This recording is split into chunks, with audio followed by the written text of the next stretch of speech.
It's the desire for greatness that drives us. It demands persistence. An existence dedicated to a single goal. The willingness to sacrifice what you have for what you will become.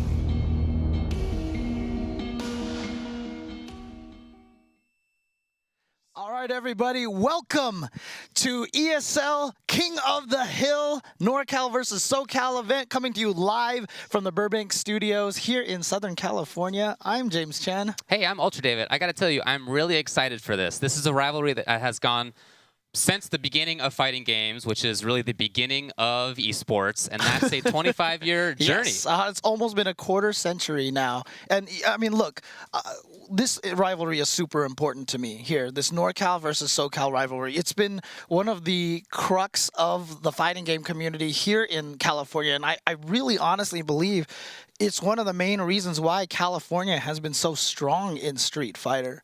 Because, you know, having this rivalry, having these enemies to go up against forces you to work with your players in your area so that you're part of a team. I mean, this started all the way back in the days of like Jason Cole and Graham Wolf and Jason Nelson and Thomas Osaki from Northern California going up against, you know, Mike Watson, Jeff Schaefer. And this is back in 91, 92. I mean, Tomo these are very Ohira. early. Yeah, exactly. And so really it was like Tomo and Thomas Osaki going up against each. They were like the main guys going Tomo up from against. SoCal. Yes. And then eventually it kind of shifted over to Valle, Alex Valle, of course, who now everyone knows is the guy who runs Level Up, and John Choi. From NorCal. And in fact, one of the biggest first gatherings, you know, Battle by the Bay, that it's a very, very historic gathering. Yeah. Grand finals came down between John Choi and Alex Valle. And I remember SoCal, when Alex Valle won that, we were just like, yeah, like everyone was so excited about it. And, you know, this rivalry has continued. NorCal Regionals, SoCal Regionals has always had NorCal versus SoCal rivalries going on in there. And, you know, nowadays it's a little different because, you know, at some point it became really West Coast versus East Coast. Right. Yeah, the scope started to broaden a little bit. Now we're talking about international stuff as well. Exactly. So it's not just NorCal versus SoCal, but you know, if you're not from the region, if you don't know the geography, don't think that we can drive easily to play each other, okay? We're in the same state, but this is a big state, and to get from where we are right now in Burbank to Northern California to the San Francisco Bay Area, that's a good 6 hours. Okay, that's driving. Driving. That is not a quick trip. So it's not the case that we get to play very regularly. And that is part of why there's the rivalry, that we play locally and then we meet up at these big events, or now more often than we used to, but we meet up and we sort of combat and we test. Right. And that's something that we're going to be doing today. Yeah, and that's why it's really exciting to me that ESL chose this theme, you know, to continue this NorCal-SoCal rivalry. And we have a lot of really good players here today. We have some of the best from each, you know, scene representing. And it's kind of interesting because, you know, we are at a point right now where, you know, there's the Trinity and, you know, it's SoCal and NorCal. They're like helping each other and everything like that. But you know what? It doesn't mean that there is no rivalry. Like, these guys still want to beat each other. There's still a lot of California pride. So I'm really excited to see how things are going to play out today and find out who's going to be the first week's King of the Hill. Let's check out that format. So it's going to be a first to 10 King of the Coast Invitational, NoCal versus SoCal.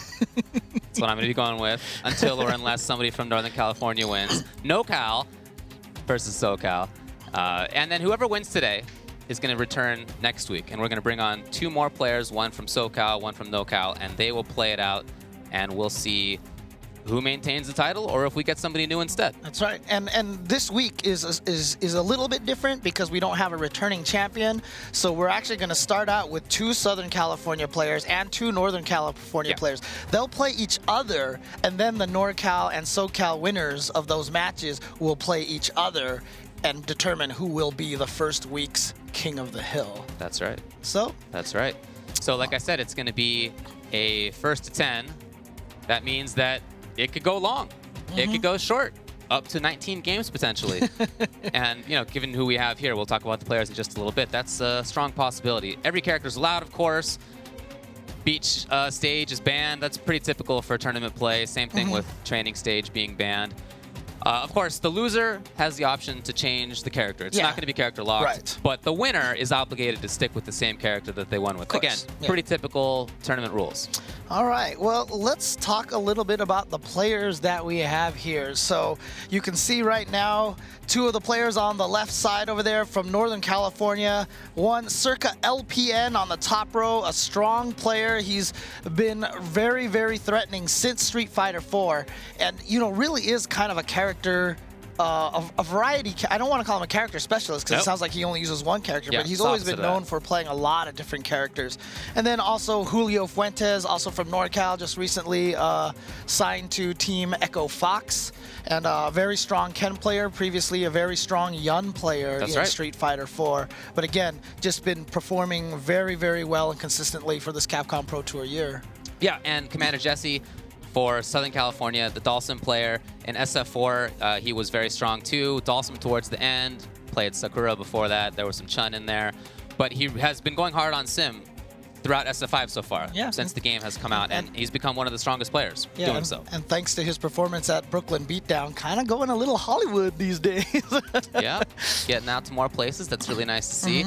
We're also seeing EVB Chris Tatarian showing up to more places, and that's really great to see because towards the end of SF4, I feel like he became one of the strongest players in the US, and it's been that way in SF5, where he's been a major threat everywhere he goes. Yeah, could be considered, if not the strongest, one of the strongest from SoCal right now. For sure. And as I mentioned, that is an interesting torch to carry because, you know, with names like Tomo and Thomas Osaki, you know, Mike Watson, Alex Fai, John Choi, that's a pretty hefty, Sure, I hefty mean, title to bear. many of those players have been the best in the country, and at some things have been the best in the world in the past. And now, one of the cool things about the California rivalry, the SoCal, the NoCal, and all the players that we have in this big state, is that many of them do have that ability to be one of the best in the world. Yeah, absolutely. They are, and I feel like they're continuing that torch. Yeah, absolutely. But as we mentioned earlier, the format's going to start with SoCal versus SoCal and NoCal versus NoCal. So we are going to start with the first matchup here, and that is going to be the SoCal matchup. So that is going to be Chris Tatarian going up against Commander Jesse. And remember, these two players very familiar with each other. They play each other all the time at the Wednesday night fights. So we're going to see a lot of familiarity between these two guys. Yeah, I would expect it to be Ken versus Dalsum. I think that's what we're looking for here. That's what they've both been maining pretty consistently. We saw before this thing started that there was some Nash coming out of Chris, but I expect it to be Ken. Yep. And there you see them positioned on the King of the Hill couch, ready to get this match underway. And again, this is going to be King of the Hill, King of the Coast edition. You can see right now, of course, as we mentioned, Ken versus Dalsum. Now, it's interesting because this is one of those matchups that, you know, when this game first came out, like maybe first week, first 2 weeks, one of the first things that Chris said was, man, Ken can't beat Dalsum at all. Yeah, this is impossible. That's what he said. And then it turns out that all Dalsum players hate this matchup. This is a bad match for Dalsum. Yeah, I think on the first night there was a Wednesday night fights. He and I had that conversation, and it was just after he beat F-Champ before. Well, he lost to him before that. Right. And he thought it was a loss, but I think as we've gone on, it's been pretty clearly the opposite. So, all right, here we go. It's the first one for King of the Hill. And yeah, immediately you see Chris trying to get it, and that's going to be the game, right? You can see Ken take 60% damage at the start of the round, and then he gets in one time, and Dalsum will just melt, basically. Yeah, look, Dalsum always lives on the edge of a knife in every game. You have to keep the opponent out, and if you don't, it's going to be bad news for you. In this game, he can play offense, too. We're seeing that right now. The nice little frame trap as he approaches. And that's really nice, too, because it's important to point out because that's what Jesse likes to do. In fact, I sometimes almost feel like he's too aggressive for his own good. Oh, that was super good. Wow. The roundhouse hurricane to maybe whiff punish? I'm not sure. Okay, he's got huge frame advantage now. Baits out the throw. Yep, there it is. What were we talking about before? If Ken gets in? Yes. Oh, hold on. No, not quite dead. He gets the link. And just, oh, God. Good throw, good throw. Big time frame advantage, yes. Baits it out. Great first round for Jesse, and I will say this, Jesse is really good at using Dalsum's throw. In fact, unlike Street Fighter 4, Dalsum's forward dash doesn't take 9 years to finish. It's true. So you'll actually see Jesse go for forward dashes in the throw a couple times. He doesn't get the link, though, unfortunately for him. All right, wow. crush counter. Okay. So Goes good for the- damage, gets out of the corner Yep. for sure. And that is the important part right there. You got to get out of there. Look at his pressure, high, low, maybe? No, he just stays up close. Wow, looking for medium kick. But no cancel off the target combo. Plus 21 on the approach. There we go. And Tech look was at there, this. but the insistent play by Chris. He Yeah. knows he needs to get in. He knows he has the tools right now to do it. And you see how fast, like we've talked about Ken's corner carry ability on hit, but even just on block, he shoved Jesse all the way into the corner. Very important slide to escape. And Chris coming in, yes. Now, the teleport is an escape option, technically, for Dalsum. It's invincible to hits as he starts it up. But the recovery is so bad, and the backwards movement is just not very far. So on reaction, many players can punish. And you know what? Look, Ken's going to do those. Ken players are going to do the little jab uppercut to try to hit limbs. Because if he misses, the punishment might be at most, what, 2 stand roundhouses from that range, you know? Dash up, and he looked, I think, for a Dragon Punch there. It didn't come. All right. Jesse getting out. Yeah, using the V Still reversal. cooking, though. Still cooking. Yeah, you can see that gray life building up. Look at that big chunk. That's like maybe 150 damage right there. Right. If it gets taken off now, yeah, There it's it significant. is. Look at that. That's much closer to a life lead than Yeah, before. that's 1 stand fierce, but more like 2 stand Oh, fierces. that's an unsafe spot. Not punished. And then the target combo not punished either. 2 big misses. Now, you might have been just expecting him to throw out the EX Fireball to make that target safe, and it didn't come out. And Jesse was unprepared to punish that properly. But there you go. Chris Tatarian's going to take game number 1. There were moments in there that were control from Jesse, but there were lots of opportunities, I think, for both players to have gotten a little bit more than they did. Oh, okay. So far, I really like the mobility of Jesse, and that is definitely one of his strengths as a Dalsum player. Is he's very mobile and very kinetic. He likes to keep moving. He doesn't like to stand still in one place. But you see right there, Chris just got 1 combo, has him in the corner, and already Jesse down about half life. Jesse just...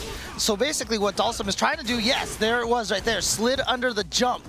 And that's what Dalsum players do once they get in the corner. They're so good at just looking at how to get out of the corner.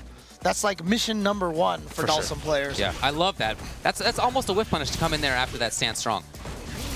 All right. No more view reversal, so he can safely put that out without fear of it. Right. But see, this is what I mean. Jesse, very aggressive. You see, he just teleported right in there, and again, just teleporting in there. That's a frame trap. You mentioned that faster dash. The very late Gale into dash toward, that actually leaves him with a nice frame advantage situation for himself. But Jesse, I think, was looking for something in the way of wake up from Chris. Chris took advantage of that.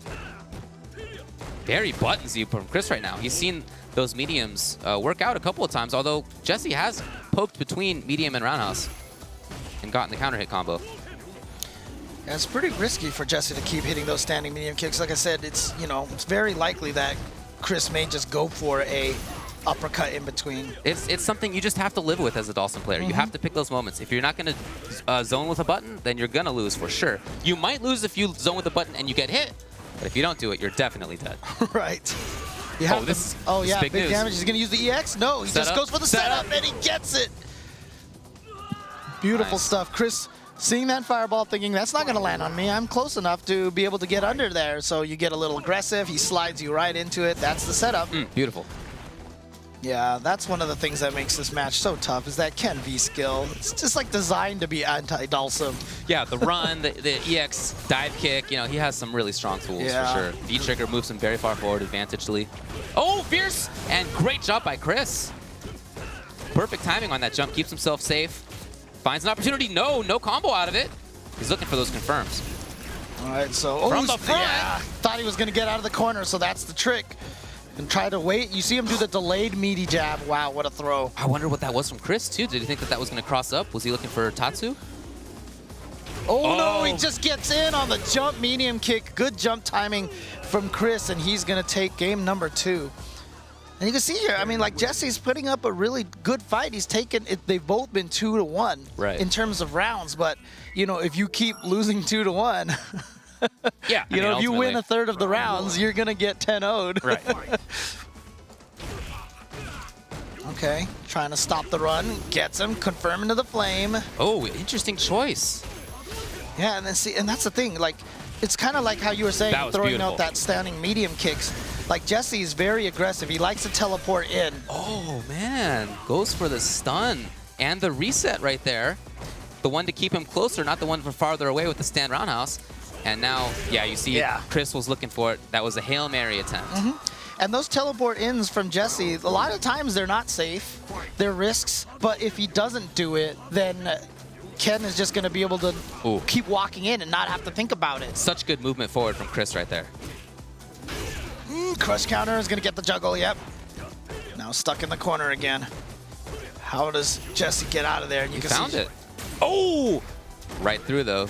Yeah, and again, there's that. Look at this fight. Beautiful. I love the timing on the shorts, and he takes the risk. As you said, you have to move at some point. He was just hoping that Ken would be whipping a button or a run at the same time. Sometimes you might even just be willing to take that stand jab punish, Right. but, you know, Chris got the meaty right afterwards. Oh, That's punishable, yes! All right, he gets good We punish. seen one on the board. Oh! No, he missed it. That was supposed to be a teleport. Yeah. Oh, A gets miss, under. I think, wow. to Chris, though. Oh, but a beautiful teleport timing for Jesse. And he's going to take game number 3. All right, Nice. good stuff. And he took it 2-0 Yeah, as he well. did. So in this situation right now, yeah, they're actually even in rounds. Yeah, right. But Chris definitely is up 2-1 right now. Zoning here. Yeah, I love this move. The movement Yeah. underneath things. And yeah, just good defensive awareness and reactions from Jesse to be able to get under that fireball. Oh. But again, Chris, you can see there's really no reason for Chris to change his game plan right now. He's just going to be playing this way, and to be honest with you, I really doubt we're going to see really much change. No, that's during how the he course has to be. of this. He has to be doing this stuff. Oh, he found the button after the medium kick. Typically, Jesse has poked there first with the Right. crouching jab and gotten the counter hit, but he was late. And that's, you know, as a Ken player, you're going to count on that. You see them, we see Ken players do that all the time. Stand medium kick into back strong, and it works. Yeah. Jesse, the jab was there, not enough. Still harassing his Chris. I love that spacing he tries it from. Gets out of there, but an uppercut. Yeah, from Jesse's going to catch him out of that delay on landing. Oh, what perfect timing!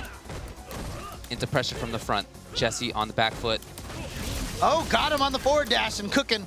Stayed on the same side, and yeah, you see Chris just back off. He doesn't want to stand on that, but It's still there. lost all that gray health now. Oh, God, gets a forward dash in the middle of that. Oh, good blocks from Jesse, and Yeah, he gets Jesse out getting a some space little for bit. himself. He was feigned it. Oh, no, he touched the button. He hit that standing medium kick.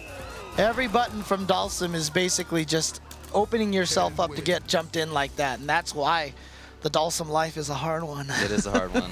I mean, it's not a terrible one. He's not a terrible character in this game, but it's a hard one in the sense that if you're making the right decisions, then it's okay, but you can really just make 1 or 2 and you're dead. Yeah, it's hard out there for a sim. And now trying to apply that pressure. Oh, back medium punch, but you know what? Too far for the target combo to connect. Ooh! Sometimes as sim, you just got to give up those punishes. Yeah. You'd wish to get more, but you just got to you got to get what you can get. And you can see every time Jesse is scared to touch a button, Chris is finding those moments to forward dash and just get a free approach. I really like that from Chris. That empty jump was real cute. Slightly mistimed. I think he's looking for the auto. Oh, yeah. Invincible EX uppercut just goes right through the flame. Okay. He let the back medium punch come out and whiff punished it because he knows that Ken's like, oh, what a block! The movement was at the right time this time. Look at all that gray life. Not much life for Sim, but if he finds a hit, if he finds just a couple of hits, he can get in there. Oh, but here comes that air hurricane, which is so scary to deal with. Okay, he did take off some life. Oh, Wow, but back strong of all things. yeah. With the counter hit, what was it out of? Not sure, but that's definitely a panic button from Ken players, you know. But it's not the fastest button. No, it's not. So. Oh, wow. I think Chris just reacted to the teleport and hit Fierce on his way up and caught him out of the teleport. Gets him with the uppercut. And great blocks from Commander Jesse and back medium kick. Fierce. Wow. Looking really good right now is Chris. And he, yeah, gets him. That's not the right time. Oh, he didn't spend the it. meter. Right, surprising. That should have been the stun, but you know what? He's going to get it anyway, and he's... Because he didn't spend the meter on the EX uppercut, we get fancy time finishes into critical art. Right. And you can see there, Jesse now, hand on his... I mean, he would have his hand on his chin, but he can't quite reach it because there's so much beard in the way. You He know? wants a little bit of time to think about this. It's not... Look, it's not going that well for him. It's not going too dissimilarly to how this matchup tends to go, where Ken has a lot of tools to get in, like we mentioned. The run is there. The fireball as a way to approach behind is there. The air EX Tatsu. The character just has a lot of things, and when he's up close, the damage is very strong. All right. So it's just not easy for Sim to fight. We've seen him backed up Jesse quite a bit. Gets that jump fierce, but unfortunately too high up. Couldn't combo off of it. Nice movement. Might be something that he was thinking about. We've seen him try it a couple of times, but to bring it out so quickly right there makes me think that's You know, I think he thought that Jesse was going to teleport when he ran forward like that, which is why he ate that jump fierce on the way down. Oh, yeah, gets out of again, it. great timing on that. Yeah. Oh, nice. Stuffing the fireball. Okay, Chris with the very fast option of a zone. Oh, crush Oh, counter. no confirm? Yeah, that's right. Usually that's confirmed right Here, into the look run. at this. Look at this. Oh, Oh, no. Oh, good patience from Jesse, Gets and he the gets slide out, Oh no, thrown right back in there, and now close to stun. But Jesse's gonna get the V. Yes, just build space for himself. I really like the choice. Even Yeah. on that, yeah. Oh yeah, big damage because of all that gray health that he built up. That actually hit Ken out of the trigger, though. Oh, I guess he hadn't started up the actual Yeah. projectile hitting frames. Ooh, it's a little too far for that throw. No. Gonna slide twice to We're get seeing, under we're seeing there. Jesse very hesitant to anti-air. Yeah. Oh, that's the benefit of Ken having that air Tatsu makes it really hard. Look at that. The whip punishes are available. Oh. Can Jesse find one last hit? I love Chris right now, though. He's staying at a perfect range. Ah, Wow, okay. great reaction and great use of the roundhouse slide to make sure that that reached far enough. Ken's fireball, of course, not the fastest. Definitely has more recovery than most of the fireballs in the game. So Jesse able to react and slide under there. Trying to get to his game two. Chris already up 4-1. That 4-frame back strong is figured in so often. Oh, a little far. Chris willing to spend the V reversal to try to get something going again. Love it. Oh, nice. He waited. I mean, so typically after that setup, Sims do the stand fierce just to get something.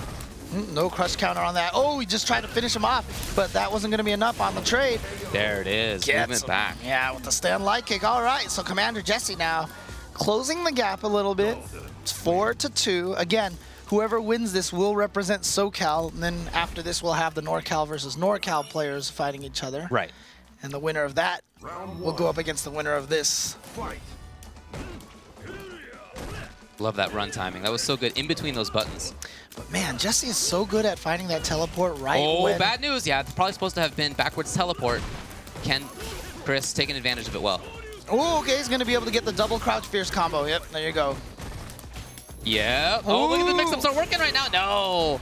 Wake up uppercut. He wanted to go full Herald, but no dice. Oh, no buttons from either player after the stand medium kick. Interesting. Oh, again? Oh, okay. He was really hoping that Fireball would hit, but no. Jesse being a lot more aggressive on the defense there. Trying to keep Chris out as much as possible. Range was perfect for Ken. And you see the whip on that stand fierce gave Ken 2 dashes in. What? What? Okay. And I'm just sitting here and I see this smile on Julio's face right now. He just has this smile on his face. That character is pretty damaging. It's pretty good. It's a pretty good character. I was all talking like his round was still gonna keep going. Yeah, and right, then right. all of a sudden, Getting that cool max stuff. Look at it. Harassing a lot with back medium punch. Very important. It's cool. Trying to confirm it. It's something that we've seen Momochi really bring out. Perfect timing. Yeah. Is he starting to get the rhythm? oh, both of them missing the throw. Nice. Oh, great confirm into the slide so we can get the V trigger. And here we go, big damage. At the same time, there was cooking. Again, missed the teleport. Oh, Very but nice. punishes the hurricane. Nice stuff. So 1-1 in this round. Yeah, there's that underneath movement. Ah, Ken respected it.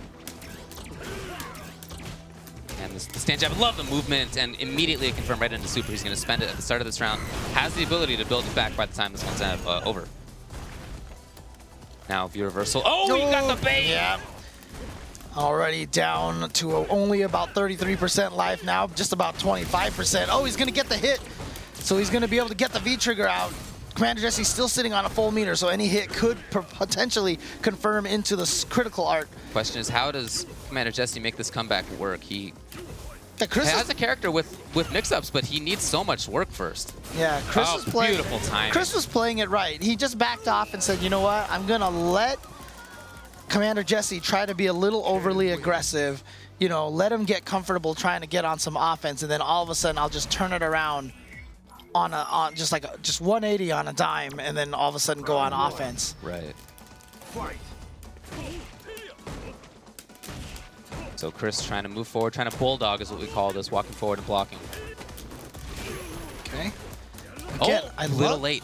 Jesse's mobility is so good, but like I said, you can dodge like 9 times, and then Ken gets you the 10th time, and then you just lose all your life. Right. Oh, love space. And then the back throw into the corner. That's done. Not quite. Next hit. This is so dangerous. Oh, and you know what? He's still not quite safe yet. Right. Okay, now he should be okay from the stun, but Chris puts himself into the flames, but it's worth it. Just like that. Completely other side of the stage. Oh, wow, very did he late. Crash at the last second. I just don't know, yeah. It wasn't a counter hit, so yeah, he wasn't doing something. Looked like, because it looked like Jesse was standing up when he got hit by that. Good teleport, but again, a little too high up. That's so nice. Typically, he'll do a jump back jab, and that's what Chris was looking for, too. The low stand fierce is what did it. Oh, again, just at the perfect distance to punish that dive kick. Chris's awareness is very good right now. I mean, it can also... Oh, he got him with the throw bait. Yes. He's really a mix-up away from doing this. If he can find something. Yeah. Oh, too far. Now, can Jesse get out from the front? Big time frame advantage. Oh, really? Didn't walk back far enough, and here we go. I mentioned that early on. Commander Jesse likes to go for the dash and the throw. Oh, the wait. The wait, just in case of teleport or super. And that is games 2-0 in that game. So game 8 going to Christotarian. He's up 6-2. Again, this is a tough order for Jesse here. This is a hard matchup to deal with. And in tournament, of course, it's 2 out of 3 or 3 out of 5. And so something that's a tough matchup is more plausibly done in that kind of a situation when you have fewer games. In a longer set, the penalties of a bad matchup and the benefits of a good one will more often come into play. Yep. Jesse willing to trade that stand fierce with the fireball. Nice, there you go. You got that. Oh, beautiful stuff. Okay. Now Chris is on the ropes. He's almost stunned. Can he play? Can he play patiently? Well, he found the movement. Oh! But fortunately for Jesse, oh, never mind. Great punish. Actually, just was fortunate and then got hit immediately. Jesse just backing off. Yes, he was looking for it. Anvil was there. There it is, the crouching light punch. Gonna take that round. So seeing some good stuff out of Jesse in that game, that round. Yeah, Very a little nice. too slow, yeah. I like that Chris is willing to back up sometimes. He doesn't always need to move forward. Oh, the patience! He's established that he has tricks out of that, and I'm sure Chris already knows anyway. And he really wants to get that stun. You see him chasing him down, and he gets it. Misses the jump attack, but you know what? Still gets the rest of the combo. Oh, he wanted some cool stuff. Oh, here comes Chris, though.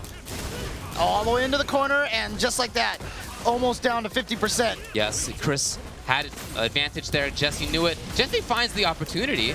And gets the fierce. All right. Look at that.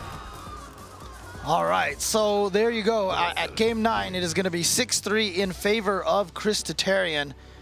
And we're going to take a quick break right now. But again, so far it is 6-3 right now in favor of Christotarian. Again, it is a pretty tough matchup for him to deal with. But yeah, it is. I mean, I don't want to make this too much about the matchup. It's about the players, of course, and the players choose their characters. There's no obligation that you pick a rough matchup for yourself. But I do really like a lot of what Chris is doing so far. I like his spacing. I like that he's willing to back up and he knows he can go back in. I feel like he's been playing it really well, and of course taking advantage when he finds opportunities.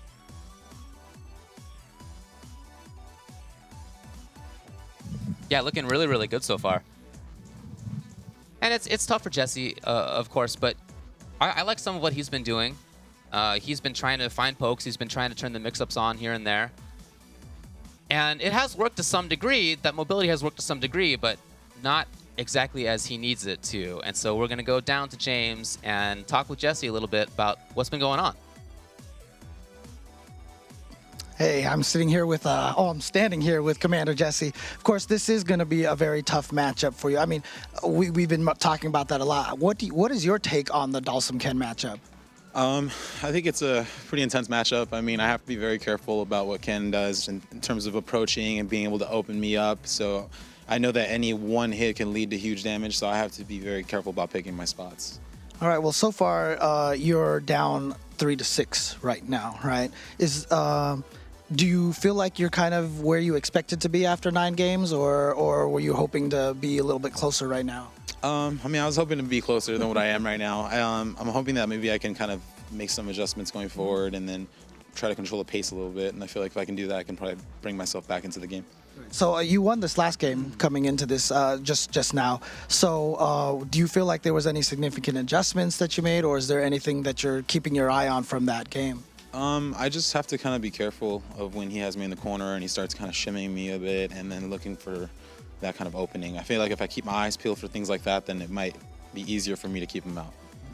And do you see anything that Chris is doing right now? Do you see any changes in his play that you're trying to prepare yourself for, or is it just pretty much straightforward anti-Ken fight right now? Yeah, I think it's just me trying to keep Ken out and then being aware of some of the things that he's trying to split from me. So I think I just have to kind of be more careful and keep my eyes open. All right, well, we're going to see the rest of that match coming up after this. Of course, again, Chris Terrian is up 6-3, so we'll be right back with the rest of this match.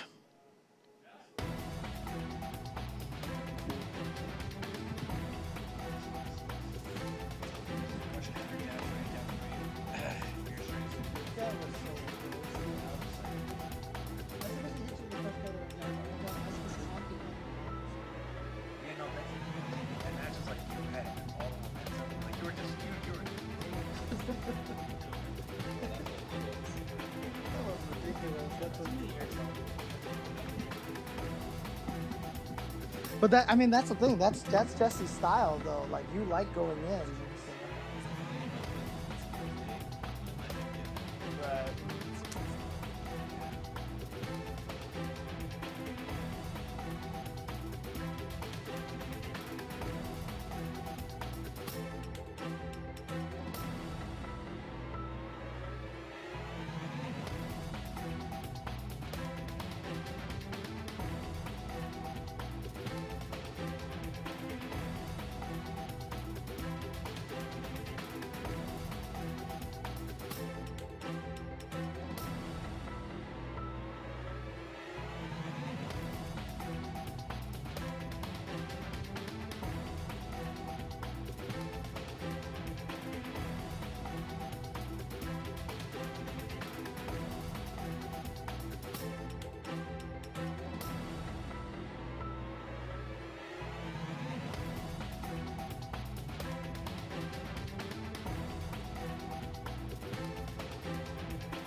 Hill here on ESL.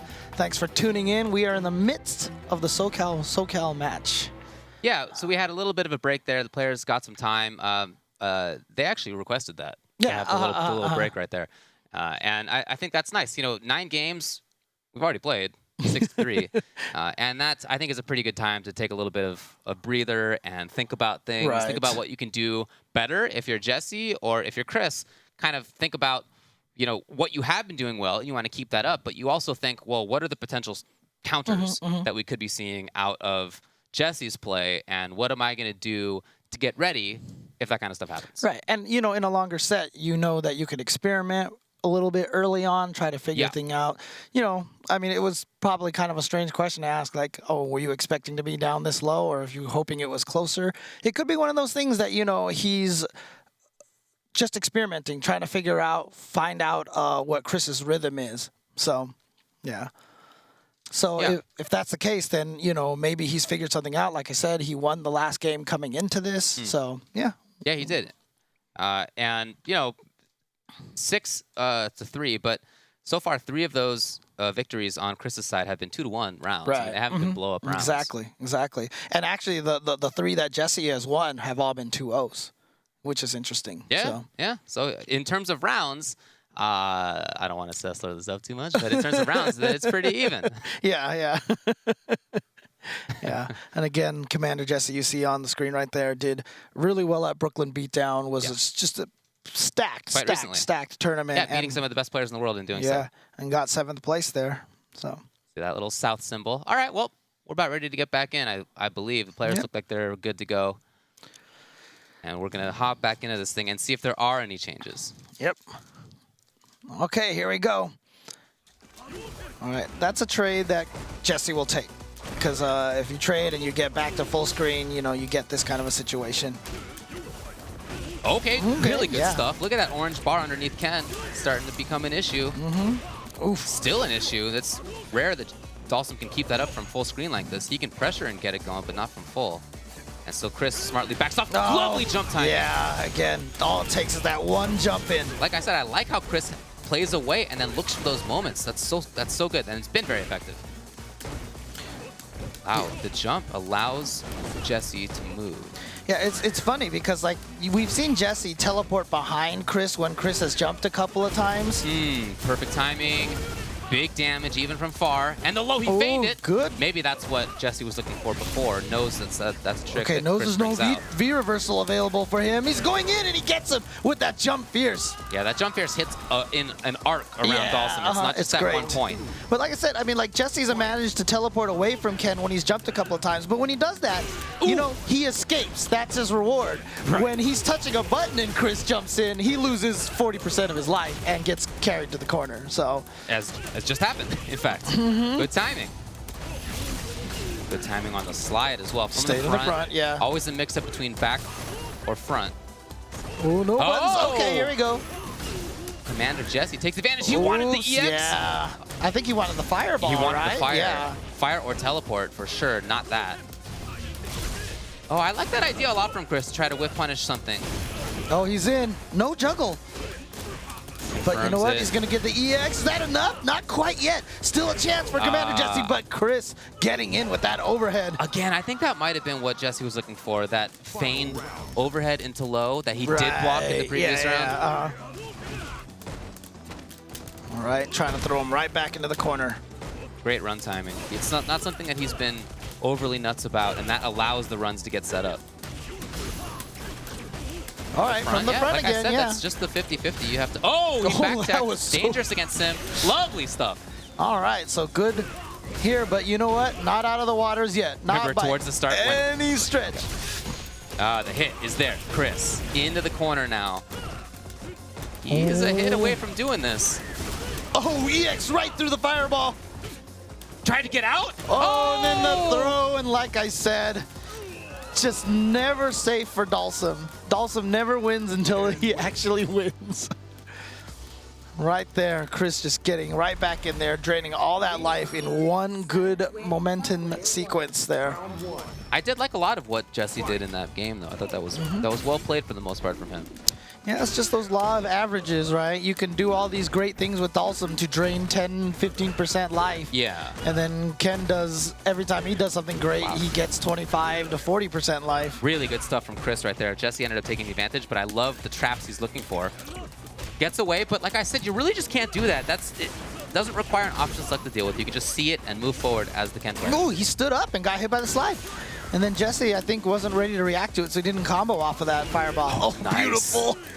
Jab, anti-air. He waited for it. And delayed that crouching fierce just a little enough to get Chris to touch a button. Commander Jesse taking that first round. Yeah, it's really just been about a 2-to-1 pace right now. Chris has always been able to maintain just about double wins of Jesse. So Jesse needs to rattle off a couple of games in a row. Really nice. I love that spacing on the slide right there. The block necessary at that point. Sim can no longer anti-air. No punish on the back strong fierce. Yep. Oh, there it is. So there's a little bit of Jesse's aggressiveness maybe coming back to haunt him. In fact, while we were on break, Julio was talking to Jesse and was saying, like, you're teleporting in too much, you know? But again, I just feel like that's Jesse's style, and that's what he wants to do. Well, it's tough to play as Sim without moving forward at all because you're just going to get caught in the corner if that's the case. Gets hit out of the air, which is way better than getting hit off the ground. Jesse wants that back medium kick so badly, and you know what? The timings from Chris just never let him get it. Right. The back strong fishing, the stand fierce was there, the medium kick, all those tools can keep Dalsum in place. Nice, caught him with the sweep in the run cancel, so right in his face off of a sweep. Oh, yes! Confirmed into critical art.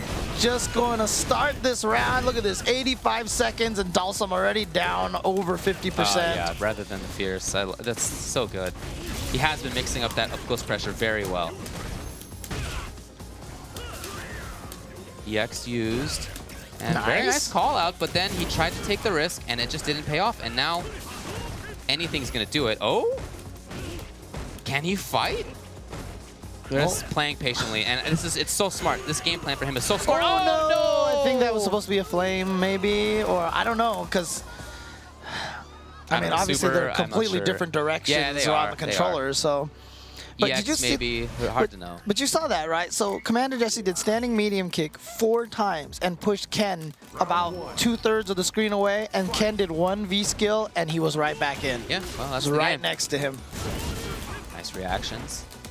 Oh, Chris, yes. Yeah. Lot of damage, lot of stun. He's a mix-up away. Okay, the grab instead. Yeah, Overhead. goes for the overhead. And that... No, he saved the bar. Okay. Yeah. Looked like he was trying to bait out the uppercut, so that was smart from Chris. And it is, I think you're starting to see that Jesse knows he needs to play this differently, and so we're seeing some different timings out of him, different mix-ups out of him, and Chris has been ready for all of that. I like that idea a lot from Chris. That's, of course, safe on block at that range. Again, so good to use that fireball as a way to move forward. Ken, even from that far distance, can set up the approach. Ooh, okay, finally gets him. That was the 3rd back strong, and he gets the confirm. And again. He's looking for that back strong to hit and then continue the combo. On block, he's consistently not done anything out of it, which is what he needs to do. That's not easy. Oh, and he gets the confirm, the Momochi confirm low forward into critical art. And there it is. Chris Tatarian's going to go up 9-3. As I mentioned, it had always been like a 2-1 pace, but now it looks like things are all going Chris's way. He is 1 game away. Yeah, he's starting to run away with it a little bit. I really like some of the timings he's brought in with the up-close pressure. And I think what I'm most impressed by, like I said, is his ability to go from the far range to right up close very quickly and suddenly, and at moments that Jesse just hasn't scoped. Look at that! Perfect timing. I mean, I like the movement from Jesse, but from Chris, that's really impressive to be able to set that up. Tried to sweep the standing medium kick just a little late. Oh no, just unfortunate distancing, so that flame just missed. And Jesse's still going in. Oh, that's a really smart fierce. I can't believe Jesse didn't press a button, but nice work. Move forward. He understood what the angle was going to be there. Oh, yes! Okay, oh, there no, we he go. didn't spend EX! Yeah. And then missed the teleport as well. So some errors there from Jesse, and we've seen this melt before. We've seen it all fall away before. But a throw tech will definitely be in Jesse's favor. When you get that throw tech, at least you're even across from each other. And that spacing is crucial for Dalsum just to gain that, even that tiny bit of space off of the throw tech. But you can see Chris immediately trying to get back in there. And yeah, you're just going to eat that jump jab, and it's like no big deal. You're not worried about it. Yeah, Chris, even that, I mean, that's nice damage for Sim. Better than he tends to get in most games, but that's nothing that's going to dissuade Ken from moving like he needs to. Huge damage, huge stun. Here it comes. Low. Great tech. He found it. And I like Jesse feigning that. That's a really smart idea. Chris getting backwards. No real need to move over that stuff. Lovely block. You know, there's no chip out anymore, so those far flame setups with no life. Oh, that's that was sick. Yo, I love that as a whiff punish. That's so good. He just got to gain the distance. No EX. Oh, no, that's going to be a punish right there. And that's the biggest problem with the new Dalsum Fireball is he's sitting there for a good chunk of time. And you have to spend meter to get the horizontal space control. Okay, yes. That's what Jesse was looking to dissuade before, but now is when Chris brings it out. Checking with the stance short for his life right now, for his tournament life. Because this is match point. Okay. It's looking good so far. But again, Anything out of it? Like I said, it's not a forced movement like it used to be. and you see, even when Chris blocks that back medium kick in the flame, it doesn't push him that far away. Chris, now he has advantage again. Can he get out? He is out. But look at this pressure, and wow, fierce into Hurricane. Confirmed? I'm not sure, but okay. Crucial slide into V-trigger. Up close now, Ken looking for something. Oh! But not going to be able to juggle afterwards, too far away. Oh! And he gets the throw, and that's going to do it right there. That medium kick prevented Jesse from getting the stand jab anti-air. He was too busy to do it. And that means that was great timing. I mean, throughout that set, I felt like there was really great timing from Chris in terms of knowing when to move forward, with punishing things, not just with what you expect with hits, but with the V-trigger, with the fireball into setup, with the roundhouse hurricane, moving forward very consistently. And when he was doing that very consistently, he had good results. And so Chris Tatarian, EVP Chris, takes it over Commander Jesse in what ends up being pretty convincing fashion. For a while there, it seemed like Jesse was starting to catch up, seemed like it was about 2-1 in games, but Chris ends up running away. And now we're going to have words from both players with James. All right, Jesse, so for a while it seemed like you were keeping up like at a 2-1 pace, but then Chris kind of pulled away at the end there. What do you think happened with that? I think I was trying to figure out the spacing and the way he was approaching. I thought I had it down and I would do pretty well for a while, I felt like, and then as soon as it kind of got away from me, I was trying to bring it back, and I feel like I was chasing at that point. So I guess I kind of spent the rest of the set trying to bring it back. No, it was interesting. It was during that first break. I saw Julio actually, mentioning that he felt like maybe you were teleporting in too much, and I know that's part of your style. But I mean, can you talk to people about why you choose to continue to be as aggressive as you are? I just try to stay solid with Dalsum as long as I can. I try to play defense. I try to keep away. But I feel like if Dalsum gets stuck in that pattern where he's just constantly on the defense, it only takes one opening for Dalsum to kind of start cracking, and then if you let that be the way that the game's going to be played out, I feel like that won't last. I feel like at some point there has to be some sort of combination between solid defense and good offense, and I feel like if I can combine those two things together, then I can make the character good. He's already a good character, but I feel like I can bring something new. Yeah, I know a lot of people don't think Dalsum, there's some people who are kind of feeling down about Dalsum, but where do you feel like he is right now in terms of I mean, I don't want to put too much adherence on tiers and stuff, but I mean, where do you think he stands in the game? I think he's a good character. I don't think he's too bad. I mean, I know I've heard some people say he was not that great, but I think he's a viable character. I don't know about tiers or where he would land. I mean, there's other really good characters in this game, I feel like, but I think he's still a good character, and he's totally viable in tournament. All right, so now I'm going to talk to Mr. Chris here, who just took it, was it 10-3, right? So how do you feel about the Ken Dalsum matchup? I mean, I kept, mentioning that early on you didn't feel like it was great, but now I know Dalsum players are kind of scared of Ken. How do you feel about the matchup? Well, naturally, as a Shoto player, you just don't like Dalsum, right? Coming from the older Street Fighter games. In Street Fighter 4, Jesse, towards the end of when we were playing, he was owning my soul whenever I played Ken. So that's not to take anything away from him. And in Street Fighter 5, early on, I really did think that Dalsum beat Ken as well, just because naturally I'm just going to think that Dalsum beats Shotos. But I do think that Ken has the favor in the matchup, only because eventually the Dalsum player is going to make a mistake, and if I'm paying attention to the patterns on when he's pressing a button, I can land a couple of mid-screen uppercuts or anything like that that can allow me to advance towards him. And the fact that Dalsum doesn't have a reversal allows me to kind of play my game as Ken. So in the neutral, when we're first starting, I think that Dalsum has the slight advantage just because he can keep Ken out. But once I'm able to get a couple of reads on Dalsum, then I'll be able to inflict a lot of damage on him. And so I think it's in Ken's favor. So, I mean, obviously this is for, King of the Hill, SoCal versus NorCal here. I mean, what can you say about Jesse's improvement here overall in the SoCal scene in the Street Fighter V game? Recently, he just went to ESL and did really well. I've been telling Jesse ever since I've been playing him that he's godlike. He's an amazing player, and that I wanted to see him perform outside of just Southern California. And you saw how good he did against the Japanese when he went to Brooklyn, the beatdown. I still think that he has an extremely bright future when it comes to leveling up as a player, and he's already an amazing player, a lot different than F-Champ as well. So I like the fact that both of these players play different styles. Jesse's only going to get better from here on, and then he's just going to hopefully get sponsored one day and be able to go out to more tournaments, fly out to international, show everybody what his Dawson is made out of. Now, let's talk about your position here. I mentioned earlier, I talked about a little bit this history of SoCal versus NorCal. We've had great players like John Choi and Valle and, Thomas Sasaki, Tomo, Watson, all these guys, representing the two different sides of California, right?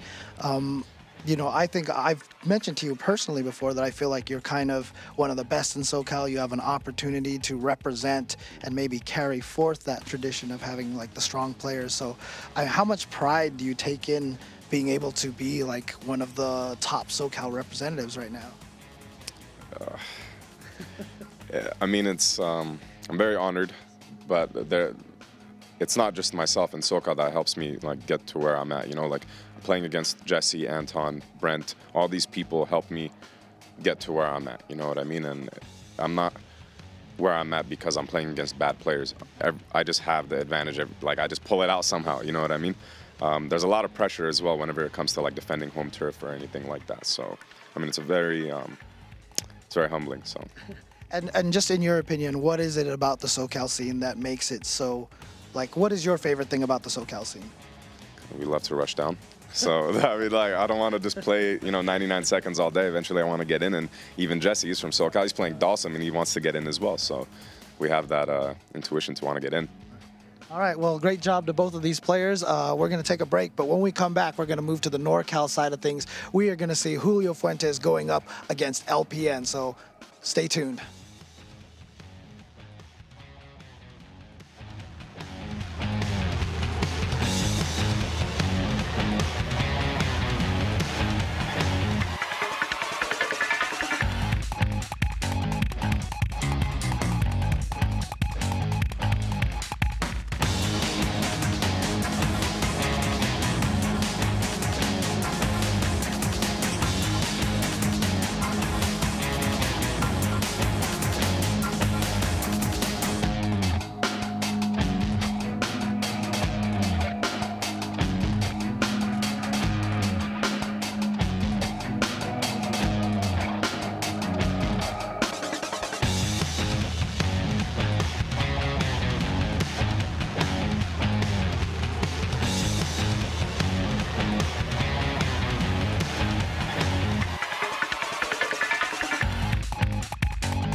He's going to get the one kill in that bomb incoming onto the side. FNX has to stay up. Oh, he gets the triple FNX.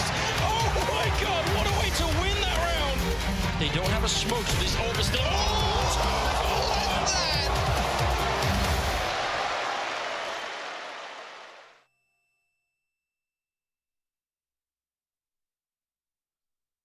All right, guys, welcome back to ESL's King of the Hill, coming to you live from their Burbank studios here in Southern California. I'm James Chen. What's up? I'm Ultra David. We continue with King of the Hill between SoCal and NoCal. And now we have to see who the SoCal representative is, which turned out to be Chris. Oh, yeah. Chris T ended up being the SoCal representative. Now we have to know who he fights against from Northern California. That's going to be between Julio and LPN, two longtime players. Oh, yeah. Been very solid across a number of games. I first met Julio playing in Street Fighter 3 Third Strike. Oh, wow. Okay. Some time ago when he was playing Yun. And, of course, in SF4, he was a really strong Yun in that game as well. Yeah, I mean, it was interesting because remember when Yun in AE was very, very strong. And everyone's like, oh, these young players are just like, oh, they're just like doing whatever they wanted. And Julio found some success during that time. And a lot of people were like, oh, he's just winning because of the character. Then AE 2012 came out and Young got nerfed. Yeah, he was not bad, but a little worse for sure. But the thing is, Julio didn't do any worse. Like, he was still keeping up. In fact, a whole bunch of those people who jumped on the Yun bandwagon left. And Julio stayed on it. And he, like I said, he kept winning. And then he had continued success even through Ultra. And now here in Street Fighter V with his Ken, he has been doing very consistent. In fact, has a very, very high point total for CPT right now on the global boards and is pretty much almost guaranteed to get into Capcom Cup. Yes. Looking forward to that. Yeah, when he picked up Ken, I felt that was a really natural transition for him. When Ken first launched, I thought of Ken as being like Yun. Okay, I thought he was a Yun. I thought he was a Dudley. I didn't really think of him as being a Shoto until pretty recently. Thanks to Momochi, right? Yeah, pretty much. And I thought that was a really, sort of obvious and understandable transition for Julio. And I think that's part of why he had a lot of success with the character early on. But he's maintained that. Yeah, and of course he's going up against Long Win, a.k.a. LPN, a player who, for the longest of time was almost kind of considered like one of NorCal's secrets before he started getting sponsored and traveling as much. But ever since he has been able to travel a little bit more, people have been seeing how good of a player he is, I should say. And in Street Fighter 4, like, we've seen him a lot, thanks to the NCRs and SCRs, NorCal Regionals, SoCal Regionals. And we've always known how good LPN is. He's always been very strong. And, one of the craziest and hardest things about fighting against him is that he can pick pretty much any character. I have faced him in tournaments before where I would beat one character and then he was like, oh, okay, let me switch to this other character, and then he would just blow me up. Yeah. And so, that is such a great strength to have as a player, just to be able to have it so that you have all these different options for these different matchups. And in fact, against Julio, we may see Birdie, we may see Alex, we may see Laura. He can throw a lot of different looks at Julio in this matchup, and that might make it hard because he can always play against Julio's Ken, whereas Julio has to adapt to multiple characters. So I'm going to be curious to see if he tries that kind of a strategy. Yeah, I didn't ask him which character he was going to go with beforehand just because I kind of wanted to be surprised about it. We'll see what that's going to be. Yeah, you can see Julio's resume right there. First at ECT, one of the biggest events over on the East Coast of the U.S. All right, so again, the winner of this is going to go up against Christitarian. So let's see who is going to represent Northern California. It is Julio Fuentes going up against LPN. All right, what are we going to see here? You mentioned some of the potential character choices. He's also been playing Rashid lately. I don't know what it's going to be. If he went to random select, I would have just been like, that would have been the hypest thing ever. But yeah, he has been mostly starting with Alex in most tournaments, maining Alex. And he is largely considered one of the best Alexes in the country right now. Yeah, definitely. I like his Alex a lot. Alex has a lot of good buttons that you can play with. His mix-ups are very strong, very damaging for sure. I've talked with Julio briefly about Alex before this started, and he said he doesn't really think that Alex is put together that well. Like, a lot of his tools are good tools, individually good tools, but it's hard to see how they fit together. Right, yeah. And I think that's true, but that said, LPN has had a lot of success with them, and he's managed to use a lot of those tools, even things like the headbutt and stun gun headbutt. That's Hard to make work, but he does it. EX right through, he has the read. And it's really interesting to me that he actually says that, because that was kind of how I felt about Alex for a very long time, that I feel like his moves don't quite complement each other particularly well. Oh my god, he got hit by 3 hits of that air hurricane. Yeah, that's tall characters for you. You know, we were talking with PR Rog at SCR, and he says he won't use tall characters, and I think that's kind of one of the reasons. That's part of why, man. Yeah, oh, okay, he goes for a read. Ooh, but he's tried to do back medium. I think he thought he was going to go through him, but he stayed in front. Still from the front. Oh, yeah. But not quite dead. Overhead. Oh, the overhead, yeah. There it is. All right. So there you go. Taking the first round does Julio. Of course, Julio and Chris, who won the SoCal matchup against Commander Jesse, part of the Ken Trinity along with Brent is Cool. Yep, they do a lot of work together. All very strong players. Yeah, it was definitely very interesting when I first heard about it, because I was like, wait, NorCal and SoCal are helping each other? I felt exactly the same thing. Yeah, but I mean, that's just a sign of how it's changed. Big moment now. A lot of damage. Will he go for reset? Yes, he does. Oh, fishing again with that roundhouse. Great reactions. I think he wanted to try to switch sides. That would have been pretty sick, but no dice. Doesn't matter too much. Oh no, just gets thrown. Tried to shimmy, tried to walk back, didn't go back far enough, and got hit out of the air there. Very fortunate for Julio. Trigger now over for Alex. Oh, just catches him with the surprise EX flash chop. And you know, it's interesting. I talked to Julio a little bit about that, you know, and Chris, about them teaming up, NorCal and SoCal. Yeah. And you know, they really said it. They was like, it's more about beating the international players now. Right. Now, of course, that's the biggest thing now. But you know what? We still all feel that NorCal versus SoCal thing.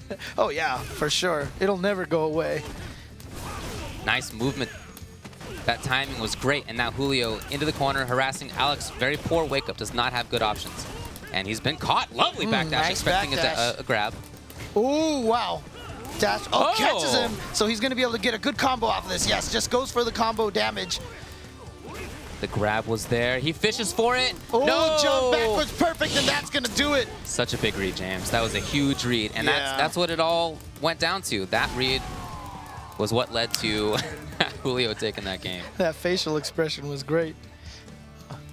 All right, so Julio going to take the first game. But again, nothing from LPN that I felt like was bad or did anything wrong. I just feel like when he got that trigger in the first and third rounds, he went a little crazy with it. He was looking for that lariat, and it's just not that easy to make work in that way.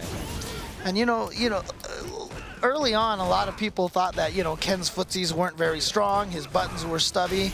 And here we see him going up against Alex, who has a crouching medium punch that hits from very, very far away. Yeah. So you would almost think that Alex should dominate the neutral, but the way that Julio has been playing this, we have not seen any evidence of that. Great neutral jump, looking for the command grab. The big fish with the roundhouse. The boot was there. Oh, this time he does get it. Yeah, if he charges it all the way up, it's not blockable. Oh, he tried to get the link. No. Ooh, gets in there, and that wasn't even a true combo, but he just ended up on the other side. Yeah. And I don't think I don't even think Julio was expecting it. Yeah, that was weird, I gotta say. But great adaptation from Julio to be able to make sure he turned that combo around and was able to confirm the whole thing. The confirm was there. Julio now gets the pressure in the corner. What was he looking for there? EX grab, I wonder. Again, Alex does not really have good wake-up options. Nothing immediately invincible. Okay, here it is. The setup was there. Okay, nice. The confirm was there. Keeps him in the corner, yeah, and now he's going to be able grab, to... and that is going to be a lot of damage coming in now. That's Alex's V-skill, the hard hit. Results in counter hit every time. Just hard to set up in the neutral game. Yes, the buttons. Gets the confirm off the crouch light punch. It's going to take round 2. So you mentioned the fact that Ken's buttons aren't really well, okay, that was nice. Aren't as sort of controlling as Alex's are, but what he gets off of him is bigger. Right, exactly. And it's not just the buttons after all. I mean, he has run, he has air approach, so he can sort of escape. He can move away from a lot of those Alex buttons. And being able to confirm the V skill off of the stand roundhouse crush counter. Oh, I don't know if that was on purpose or not. Yeah, I can't imagine. Oh, but he didn't keep holding it. Right, yeah, you can continue parrying. Oh, here we go, big punish. Really, I really like that idea. I'm pretty sure Julio was looking for that to be canceled into the lariat, into the trigger. It didn't come. Just a tiny bit of life left. Oh, but there it is right there. That standing standing roundhouse. And again, Killer. the ability to cancel a standing roundhouse. Most people, when they fish with those long-range moves like a Ken stand roundhouse or stand heavy kick, when it hits, you're far away, hard to do anything off of that. But Ken gets the V skill or the V trigger off of it when he counter hits. So then he gets this full close-range combo off of it. You do have to space that roundhouse well. It can be punishable if done at close range, but I mean, that's a reasonable downside for a move of that caliber, I feel. And a lot of stand roundhouses are like that anyway. Yeah, a lot of them don't get that run cancel afterwards, and that is one of Ken's biggest strengths. But right now, LPN just trying to take advantage of this neutral.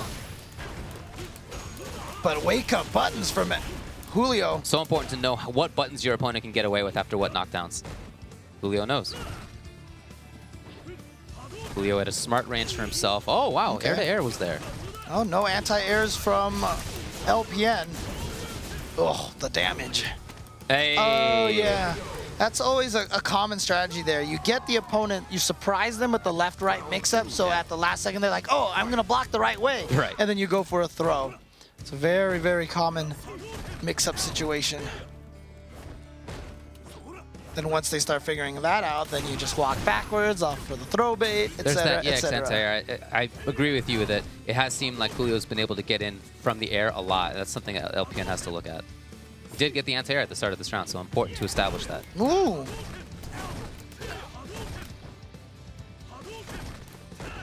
Lots of mid-range control right now out of Julio's Ken. Okay, moving forward though. LPN. Oh, see right there, that's so crucial to establish that standing roundhouse whiff punish on the crouching medium punch from Alex. Oh, again, he's had this a couple of times.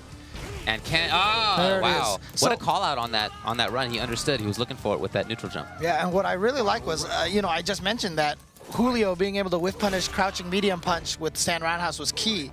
So then LPN's was looking to bait him into the stand roundhouse, and he counter whiff punished it. So now we see a lot of neutral jumps coming out of LPN. I think that's looking not just for run, but also maybe for air EX Tatsu approach. Might be a way to solve both options, and if he can consistently do that, then it's going to be much tougher for Julio. Oh, good block. I wasn't sure what side that was going to connect on. Yeah, if he had done Tatsu, that would have been a cross-up. Oh, no! Too far, but not going to be a true... Oh, what? Say what? Chases the backdash down with a crouching heavy punch. Interesting wake up. He wanted the Tatsu trigger. Oh, the stun gun headbutt EX version. And LPN takes game at number 3. I mentioned how LPN does use those tools. The stomp, the headbutt, those are tough to make work because the startup is so long, but he had used a couple of EX stomps. It's advantaged on block, right? And Julio probably just was looking for that again, so very smart. It's very similar to what Commander Jesse does with those forward teleports, you know, that we were talking about. It's like if you use them and that becomes something that your opponent looks for, that staggers their own neutral game and offense. Oh, I love this neutral game right now out of LPN. Yeah. Those chops, look at this timing, and Julio interrupts it. He understood that LPN was really starting to get confident there, so I love that Dragon Punch. Oh, but those neutral jumps are paying such dividends right now for LPN. But here we go, Julio Fuentes gets the hit all the way into the corner carry. Yes. Can he get there? Yeah, no, I didn't think so. Too far. Right. Oh, not safe. Oh, say what? Interesting. Julio has not punished that properly yet. Okay, Oh, nice timing, the triple hit! 3 hits! Oh no! The triple hit, the tall character's bane. And you know what? I feel like if that didn't hit 3 times, he wouldn't have died. Like Maybe that not. EX uppercut killed like on the second last hit. All right. Oh, but back throw into the corner. This is a huge opportunity now for LPN. You can see, just wants to prevent Ken from jumping out of the corner now. So he's maintaining that distance. Chases down the corner escape attempt. Doesn't get too much after that. Stand Roundhouse is about the good. Oh, hey, What a nice. jump He went with jabs. I'm very surprised. Yeah. Maybe he thought it wasn't going to hit. Maybe he thought he was going to recover in time. Maybe so.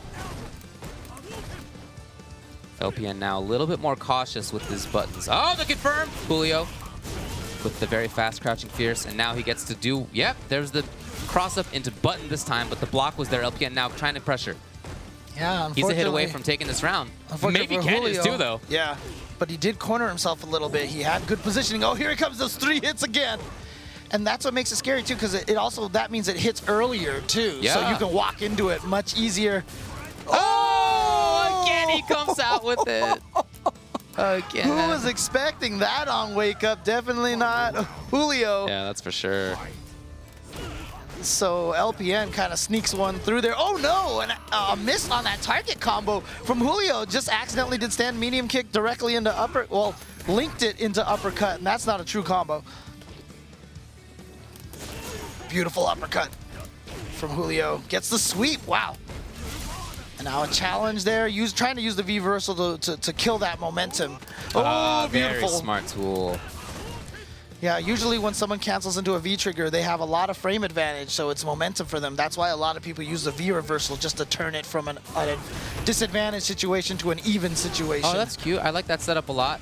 LPN still harassing. Oh. And again, what seals it? It's this neutral jump, and that has become really strong for him. And Yeah. there's an even game count now, 2-2. Yeah, he was really abusing that neutral jump for a while. He kind of pulled back on it a little bit, and now he's pulling it out again, and I like that. I really like, you know, showing it a lot, making your opponent think about it, and then stop doing it, and then when he forgets about it, bring it back. Really interested to see how that strong and fierce chop does in that neutral range. I mean, it's been effective for him.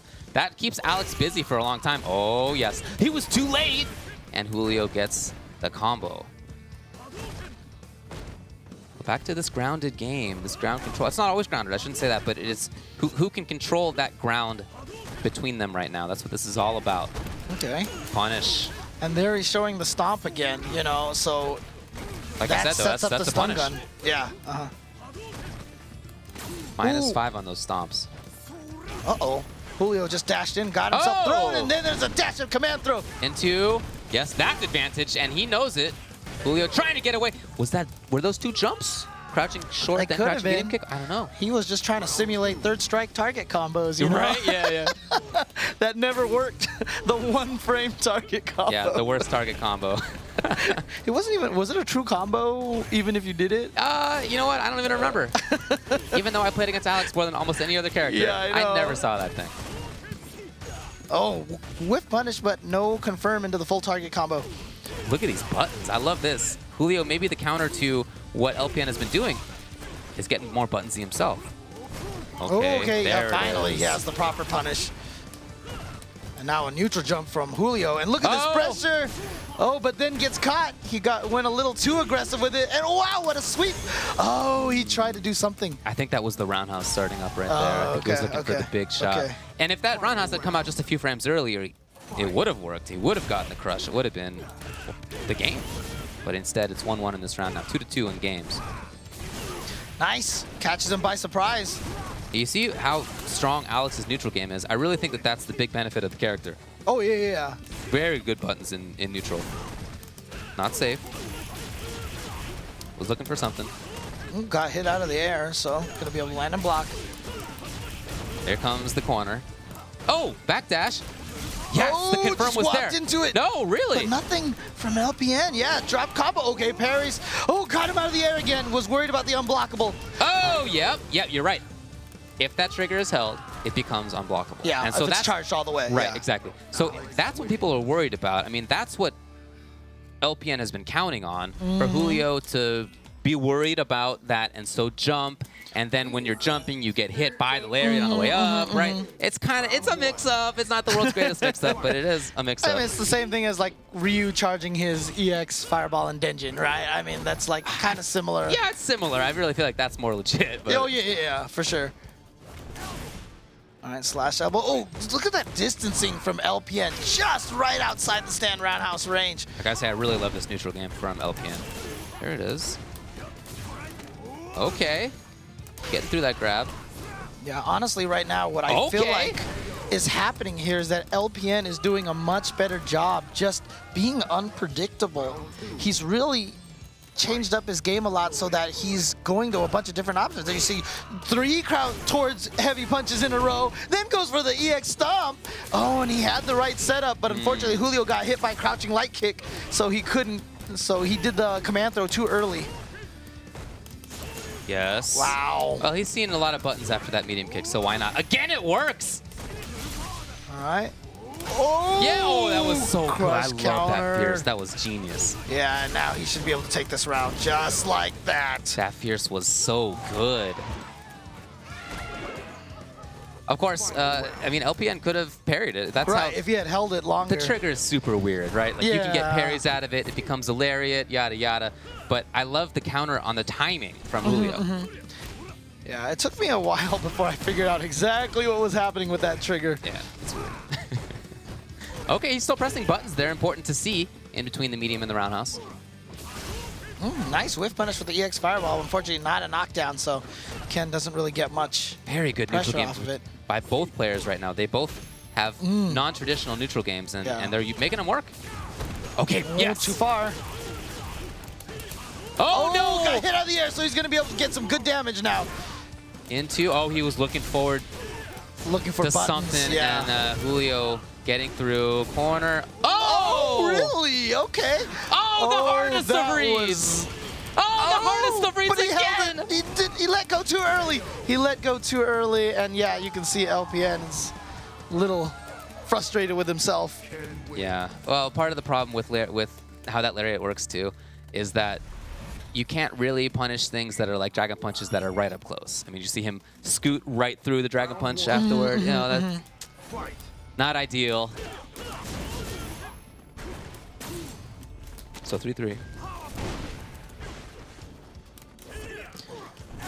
Nice. Yeah, like I said, I just feel like LPN, he sweeps, he's done towards fierces, he's done a bunch of crouch medium punches, lots of neutral jumps, stun gun headbutts. He's just been throwing out so many different things, and that's just made him really hard to read. It's made it much harder for Julio to be able to find a consistent strategy to work. Double dash is no good after that setup, and Julio comes in. Oh, that sucks, but no punish. This is a lot of damage potential right here. It's not enough. LPN needs something else. He's just going to rely on the buttons. Just really kind of cautious control there. No need to jump in. He was at a range where he could have anti-aired. Oh, I like that solution. Yeah. I like that a lot. 3 in a row. And he gets the crush counter on the third one. Oh, Ooh, just a little too far. And throwing the fireball is a way to approach. Yeah, good fight from Julio. He got into the corner, but just never really had any effect. His own overhead from far away. Safe spot. Oh, that's but- not enough. Wow. Oh, he goes for the reset. yeah? Look at this. He's maybe trying to go. Oh, No, he was too far, and But- now it's a big advantage for Julio. Yeah, but no punish, fortunately. Again, Julio with a big opportunity for himself. There's the button through. The Yeah. Dragon Punch comes instead. That's been a little game that they've been playing in that corner, Dragon Punch or not. And I think LPN's done a button every time after the medium kick. It's certainly very, very high percentage. Uh-oh. Looked like Julio at the last second said, no, I am going to try to Dragon Punch, and just got caught in the crouching Oh, position. look at this. There's those neutral jumps again. Look at Almost this. done, and he just interrupts the fireball, says, no, you may not. Here we go. Oh, Oh, and that might have been an intentional setup, and if so, that was super sick. LPN 4-3. I'm going to have to ask him about that one. Yeah, if not, it was a really good recovery. Either way, I'm going to give him the benefit. And there you go. So LPN going up 4-3. I really like LPN's neutral game. Those neutral Yeah. jumps have been great. I love the chops. The elbows are spaced and timed well. Crouching strong, of course, excellent button. Look at that. Ooh. That's what I'm talking about. Oh, He's man. been so impressive. But this is what I mean. Like, and the funny thing is, when he chooses one of those options, he'll do it like a bunch of times in a row. That's true. And then he keeps changing it. So it's like you're trying to condition your opponent into thinking about that. And then when you change it up, oh my God, the chase down again. Oh, punish time. Ooh. Julio now pressuring. Oh! Right back into the corner. Oh, he was just too far for that crouching strong. Are you serious? The EX again? And That stun gun LPN headbutt just is real? nodding his head. He's like, I've got you. I know you. I have a read on you. Well, he does. That's one of the cool things about a long set. The setup was there. He went for neutral jump, empty jump into low last time, I should say. Overhead. Oh, the great block, but then that crouching medium punch. That's going to get close to sealing it. See what the setup is afterward. Oh! Just back dashes, and LPN definitely seeming like he has the stronger read now. He's going to go up 5-3. That was the first 2-0. Oh, in really? Rounds. Yeah, I've been recording this. They've all been 2-1. Okay. They've all been very close. No wonder that one felt like the most dominant we've seen so far. Okay, that makes sense. So 9th game. We are going to have a break after this so the players can get some time as we did last time. It's something that they were looking for. Yeah. Overhead was there. Oh, no, not yet. He had the EX Fireball. He could have brought it out for safety. Just uppercutting right afterwards. Yes, the button again. Yeah, that is definitely a read that Julio has had, so. And at the same time, LPN consistently thinks it's not going to come. Or maybe he's just willing to take it. I don't know. It could also just be that he's not realizing quite yet that it happened, but somehow I feel like that last one, Right he used through. the armor. Roundhouse, But not that's going to be safe. punished. Yes. And did you see Julio pumping and waiting till the very last second to uppercut to make sure that uppercut doesn't go the wrong way? That can happen with Ken off of that uppercut V-trigger. There's a safe range for that roundhouse like there is for Ken's, but point blank is not it. Did he just whiff punish crouch medium punch with Hurricane? I don't know. We saw that out of Chris too, and I wasn't sure if it was intentional. Pretty sick. No? Yeah, that's what I figured. Would have been pretty sick if so.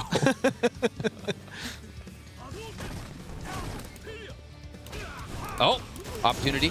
Julio takes it, keeping his eyes open there. Oh yeah, that's cute. That's cute. This is going to be crucial for Julio if he can take this going into the break because, oh no, here we go. This is definitely doable for a character like Alex. He has such damage and stun potential. He was looking for the link. It wasn't there. One hit would have been comboed into super if he was good. Oh, that might be it. He's going to be able to do it. Yes, there it is. And just like you said, not out of it. LPN with the comeback. And this is a huge swing game. The difference between 5-4 or 6-3. Huge difference. Yeah, 6-3 was the difference of the first set, remember? And this one had felt pretty even. Yeah, but if LPN can run off with a 6-3 advantage, that's huge for him. Julio trying to find his moments. He does pick the right one this time. No cancel. And he missed the meaty, so it's a couple of errors in a row. I love that. Did you just see him just waiting there? And he's going to be able to throw him right back in the corner. That's the advantage of that combo. Okay, finally. The moment was there. Yes, no punish and he though. just let it rock right afterwards. Oh, that should do it right there. Yeah, okay. Yeah. I really like Julio not believing that that was going to be held the whole way. If it had been held the whole way, it becomes unblockable. I don't think we've seen that yet. Might be something that we see as the players play on. But we didn't see that right there. And so far, you know, that mix-up has worked occasionally for LPN.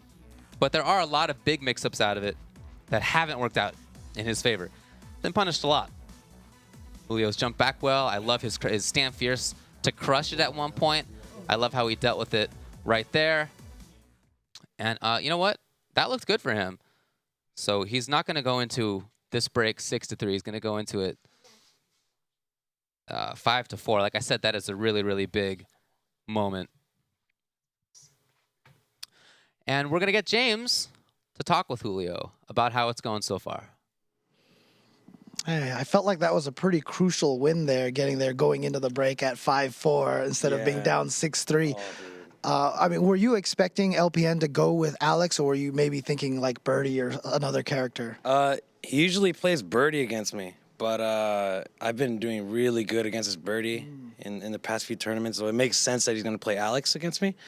But he's definitely playing like super solid today. And the other thing is too that, like, I don't know, I just feel like I'm playing too quick. So like the adjustment I told myself to make after his fourth win, I was like, okay, I need for real to play slower. Like I feel like my heart wants to make things happen, but I gotta just like chill, you know, press the roundhouse, because the roundhouse has been working out a lot for me. Yeah. So if I could just like keep that neutral cool, I'll just get the life lead and then hold it down from there, you know? Yeah, I mean, you know, I've been asking everyone what they feel about the matchups. How do you feel about Ken versus Alex? It's really weird because Alex is just so wonky, you know? It's just like, what does he have? But what I don't know what his strengths are really. You know, like his strength is V trigger because it seems like it is and it's not, and the low strong is good, but it's just it has no synergy with the rest of his moveset. So it's really hard to gauge what his strengths are. But right now, I think Long is just picking up. He's just winning with momentum, you know, and you could tell like he's doing wake up dashes and he's feeling really confident. So I'm gonna try to like shove that confidence down, you know, okay, like got it, right. yeah. Well, I mean, so a lot of times when people live in the same area, people, you know, everyone watching just kind of assumes that you guys play each other all the time. You know, how often do you actually play against LPN? Man, I haven't been to LPN's house in like months. Really? Months, Okay. more than like 4 months, 5 months. Okay. Yeah, we've all been like super busy. Like Right. we've literally only played in tournament. Right. Yeah, Just a lot of traveling, right? yeah, a lot of traveling, and he's like an hour away from where I'm at. But you know, we did play in tournaments, so we still see each other. But it's nice to finally play a serious first to 10. This is the first serious first to 10 I've ever played with LPN. Oh, really? Okay. Oh, well, I mean, when you guys play casually, how does it usually go? We never play casually. Got When we did play casually, it was like his Nash versus my Ken back in the cracked beta, and like that was back and forth, you know. So it's just like it's weird. Like yeah, we hardly ever play each other despite living right next to each other. All right. So what are you gonna do right now? Like, are you gonna keep the game plan that you're using right now to get yourself back to 5-4, or is there any other sort of adjustments that you're looking to make? No. I think I already like I said earlier, I'm just gonna keep the neutral simpler and try to be aware that he's feeling more confident and like he's gonna make some, you know, very confident like decisions, the dashes and stuff like that. So I'm gonna look out for that a little more. All right, well, we're going to see how that goes right after this break. It is going to be LPN and Julio Fuentes for the rest of the matches right after this.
All right, welcome back to ESL's King of the Hill. We're doing some no-cal versus SoCal action. That's right. I have pledged to call it no-cal until or unless somebody from Northern California actually manages to win this thing. That's right. And so remember, this is going to be a 4-week-long event. So it's going to be taking place every Tuesday at 3 p.m. Pacific time. Right. On this channel, that of course is ESL_SFV. And Just ESL. yeah, okay. So what's going to happen again, for this first week, we have 2 SoCal players vying to see who's going to represent SoCal, 2 NorCal players seeing who's going to represent NorCal, and then they will play against each other to crown the first King of the Hill, who will play against the winner of each, you know, whoever wins. We're going to have a NorCal versus SoCal in week 2. Whoever wins that plays the previous week's champion, et cetera, et Correct. cetera. So theoretically, maybe more like I expect, SoCal will win today, and then next week we're gonna have a NorCal versus SoCal decide who plays against that SoCal champion. Yeah. And then so it's gonna be SoCal versus SoCal, and I just expect it to be SoCal all the way right up. Yeah, I mean, we could see the same player win every week, and every time, Possible. and every week that you win, you also get $500 winner take all prize. That's right. So there you go. But we are all halfway through LPN and Julio to see who's going to represent Northern California. Yeah. And a crucial win for Julio right at the end there to get it down I'll to say. 5-4. Again, the difference between 6-3 in a first to 10 or 5-4, that's gigantic. That's one of those big swing moments. Yeah. So being 5-4 now, he can definitely do this thing. He and Chris T were talking a little bit about what to do, what he could do. We'll see if any of that stuff comes up, and if it does, I'll let you know what they had been talking about. And of course, Julio was even saying that he felt like he was getting a better control of the neutral, which we were talking about a little bit early on. You know, that was going to be a crucial part of this match. And he felt like, you know, he was kind of maybe rushing in a little bit too much, trying to be a little too aggressive. So he is trying to pull it back. You can kind of see he's maintaining that space now a little bit more. Again, that V trigger, I just feel like in general, it's been to LPN's detriment. I just don't think he's been consistently, I mean, sure, buffered like that, but the hard read of it, I don't know. I don't know. Yeah, see Julio doing exactly what he's saying. You see, he's not trying to go in too hard. He's trying to pick his moments to go in, and he's staying right outside that crouch roundhouse, the crouch medium punch. I do feel like his neutral game right now is looking stronger. I like that he's backing off to a better spot a lot of the times.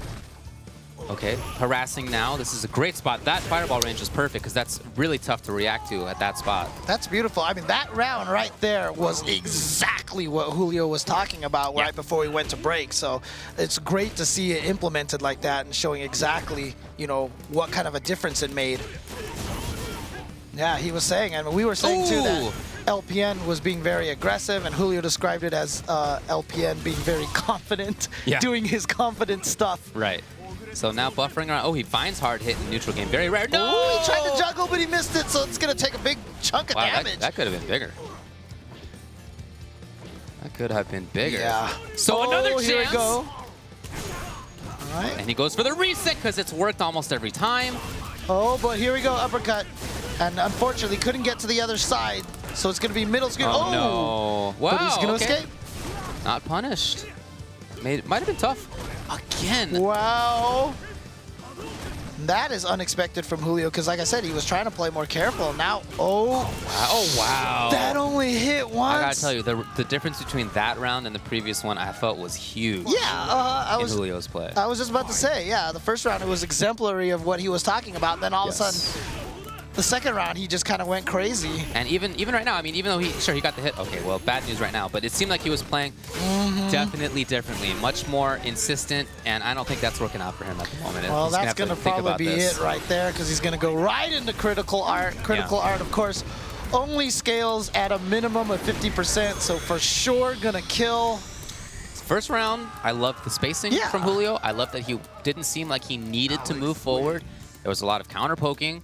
He was at a range that didn't easily let LPN poke himself, and when he got in, he didn't go wild. And even when LPN got chances, Julio didn't go wild. But in those second and third rounds, completely different story. Yeah, he needs to get back to that first round. Yeah, let's see if he kind of like mentally tries to remind himself. Yeah.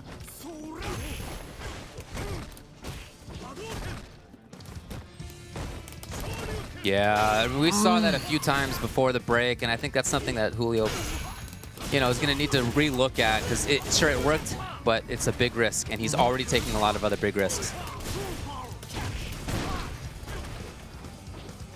Okay, got it. Yes, the buffer was right there, and LPN takes it. Again, these risks, the movement risks, the dashes, the dragon punches up close against a character with the damage output of Alex, the stun output of Alex. I don't know if I can countenance that stuff. Just keep pegging him with that stand roundhouse. The boot. I really feel like we got to see Julio fight from farther. And then the miss even when he got close. Yeah, when he had the advantage situation. All right, looks like he's trying to play that distance a little bit more. But yeah, he still just has that tendency to want to go in a little. And, you know, it's tough. when you're an aggressive player, that's just what you want to do. It's Oh, no, the drop on the combo. If he gets the opportunity, of course he should go in. You have to. That's your character. It's just that he's been forcing it. Now, though, he does have a good opportunity for himself. If he can find it. If he can get the combo if he finds it. Oh, wow. I'm not sure he's gonna and the find it. stand medium punch. Ooh. Oh! Piloted a little bit too close. And if that was the stun gun, it probably would have worked again. Yeah, it definitely, you're right. Would have. Okay, finding with the knockdown. fireballs. See, now there's that position. Hey, See, love it. he was zoning with the fireballs a little bit more, attacking with that. And, you know, a lot of times people, when they say, I don't understand how to play the fireball game, you know, they just think throw fireballs, get people to jump at you. Really, fireballs are about, they're a long-range poke that never goes away.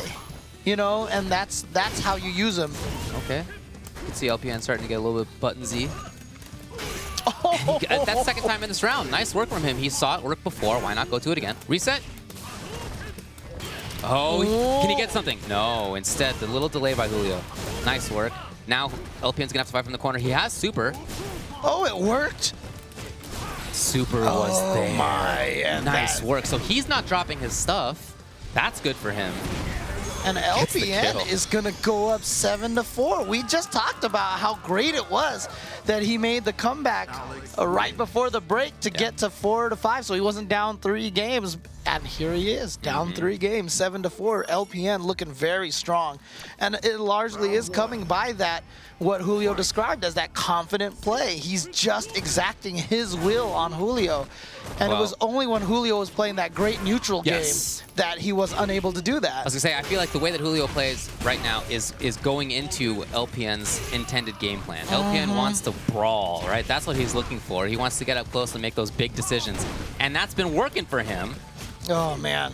And now, bad look. Oh, that medium kick, he knew it. that fireball trade and 1 chip by Tatsu was the only damage he did to LPN that round. Look, I love LPN's play. Perfect. He's looked great. I just want to see Julio get back to that range that seems strong for him. Yeah, right now, I definitely feel like it's more Julio making the mistake than it is LPN. I mean, don't get me wrong, LPN is playing amazing right now. Yeah, he's playing great. Again, he wants to play that style of the up-close big business. Jeez. Almost stunned, not quite. There it is. That's going to be this game, 8-4. I mean, this feels like something happened. Like, it almost feels like this break really hurt Julio. Like, almost maybe LPN went outside and thought about it and was like, maybe he did. What happened there? Okay, let me just rattle off, 5 games in a row. Yeah, well, I know that Julio did the same thing. He was thinking about it. He was talking about it. And at when he first came back from that break, he looked great. It's just that since then, he's been unable to duplicate that. Right. And, it's not just the big bets up close that LPN has made work out. These normal timings, this mid-range control that he's had has been so great. The whiff punishes have been there. The understanding of when to move forward has been there. And now LPN gets to play a little bit of defense. Yeah, okay, see, that's... Oh, here we go. Yeah, okay. Again. Big chance. LPN caught now in the corner. What does he do to get out of this? Anything? No. Still there. Yeah, good confirm into the target combo. You can see on block, back medium punch into nothing. Oh, LPN finds the roundhouse. This is so big. Oh, but he drops. Oh, but he gets the EX. How much damage is that going to do? Almost dead. Oh, and he goes for the stomp that time, and Julio might have touched a button because he was expecting that stun gun at the end. Could be. I love that comeback by LPN. Again, that's the damage output. That's the stun output of Alex. Yeah. I mean, look, that's one of Ken's biggest strengths is damage and stun output. But when you can match it, you really minimize that strength. And as good as I think Ken is, I do really, really like Alex's mid-range buttons. I feel like he has an advantage there. Yeah, I mean, as I mentioned early on, Ken's button's kind of stubby, not as good as Alex's in the neutral. Again, will he try it? No. He has not let the whole thing rip yet. And Julio played well there. He played patiently. If that could be the start of seeing him play patiently again, I think that's excellent. Okay, there we go. Taking up space. Yeah, but that's still only just 1 round. And in the last 4 games. All right. In the last 3 games that LPN has won, most of them have been 2-1. All right, gets the throw. Oh, he's gonna combo into the critical art. There it is. And he's going to take a commanding lead in this last round. Julio has a lot of resources. He can still definitely make this work. Question is, can he get around that roundhouse? Oh, Can and he get around? spends some meter Okay, here on it the is. EX Fireball. Gotta make this one count. He has the opportunity. No meter, nothing on Alex's side. He just has normals. Oh, boy. Oh, And that was the missed mistake. He wanted dive hurricane, kick yeah. for sure. And you know, one of the things that Chris T did say to Julio is that he felt like Julio was using his meter on EXs too much. A little bit too much use on that EX. And so now, Julio, I'm sorry, LPN just rattled off four games in a row now. So he's up 9-4. Nice throw tech.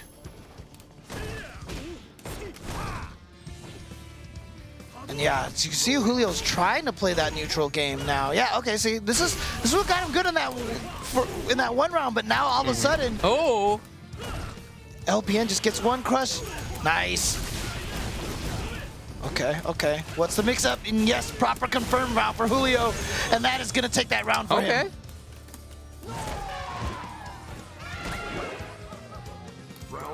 All right, well, maybe seeing a little bit of recovery here. It's very important at this point, of course. LPN on set game.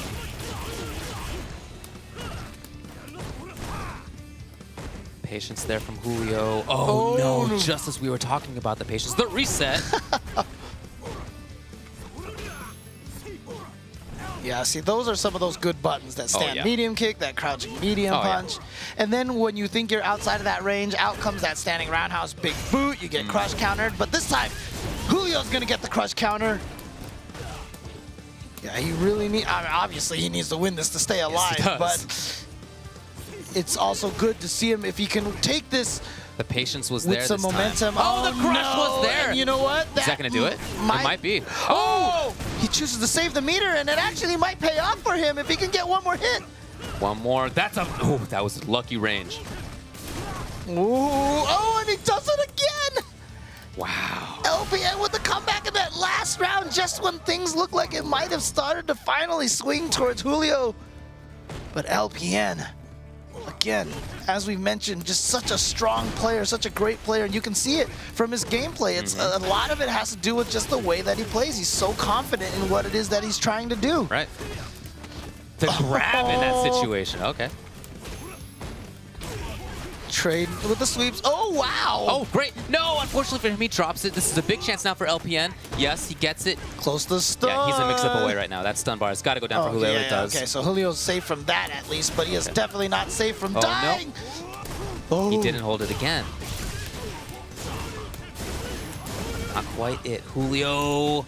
Oh, wake up jab! And then LPN tried to dash. I really like that out of LPN because that has worked. That really has worked. So Julio taking up that space right there, super key. Very important game for Julio, of course. He needs to take it, but the way he took it I thought was good. Yep, so we're now 9-6. Julio can only do this if he wins another 4 games in a row. Nice. Playing the neutral with the flash chop, I know you keep talking about it, but it's so beautiful what he's been doing with that. LPN has positively made this match almost finally come to fruition, you know, like Ken's quote, footsies are bad, you know? And the dash forward, LPN. What's the reset? Oh, no reset, just going for the knockdown. Looking for the fish. The stand strong, crouching strong is what does it. It's match point now, LPN. It's like I said, he's definitely really highlighted Ken's weaknesses in the footsie range. Okay, gets in there, but again the dash up, but a drop combo now from LPN. Yeah, that's lucky for Julio. Where's he going? There's the cross up finally. But he didn't confirm on the landing. He didn't get the full combo. Yeah, hard to get that. Good distancing on that boot. Look at that spacing. Oh, lovely roundhouse. Perfect timing. Julio trying to stay alive. The patience was there. This time that does pay off. Going back to... Oh, and he's going to get the cross up. Beautiful stuff. Okay, there we go. Julio's going to take that round.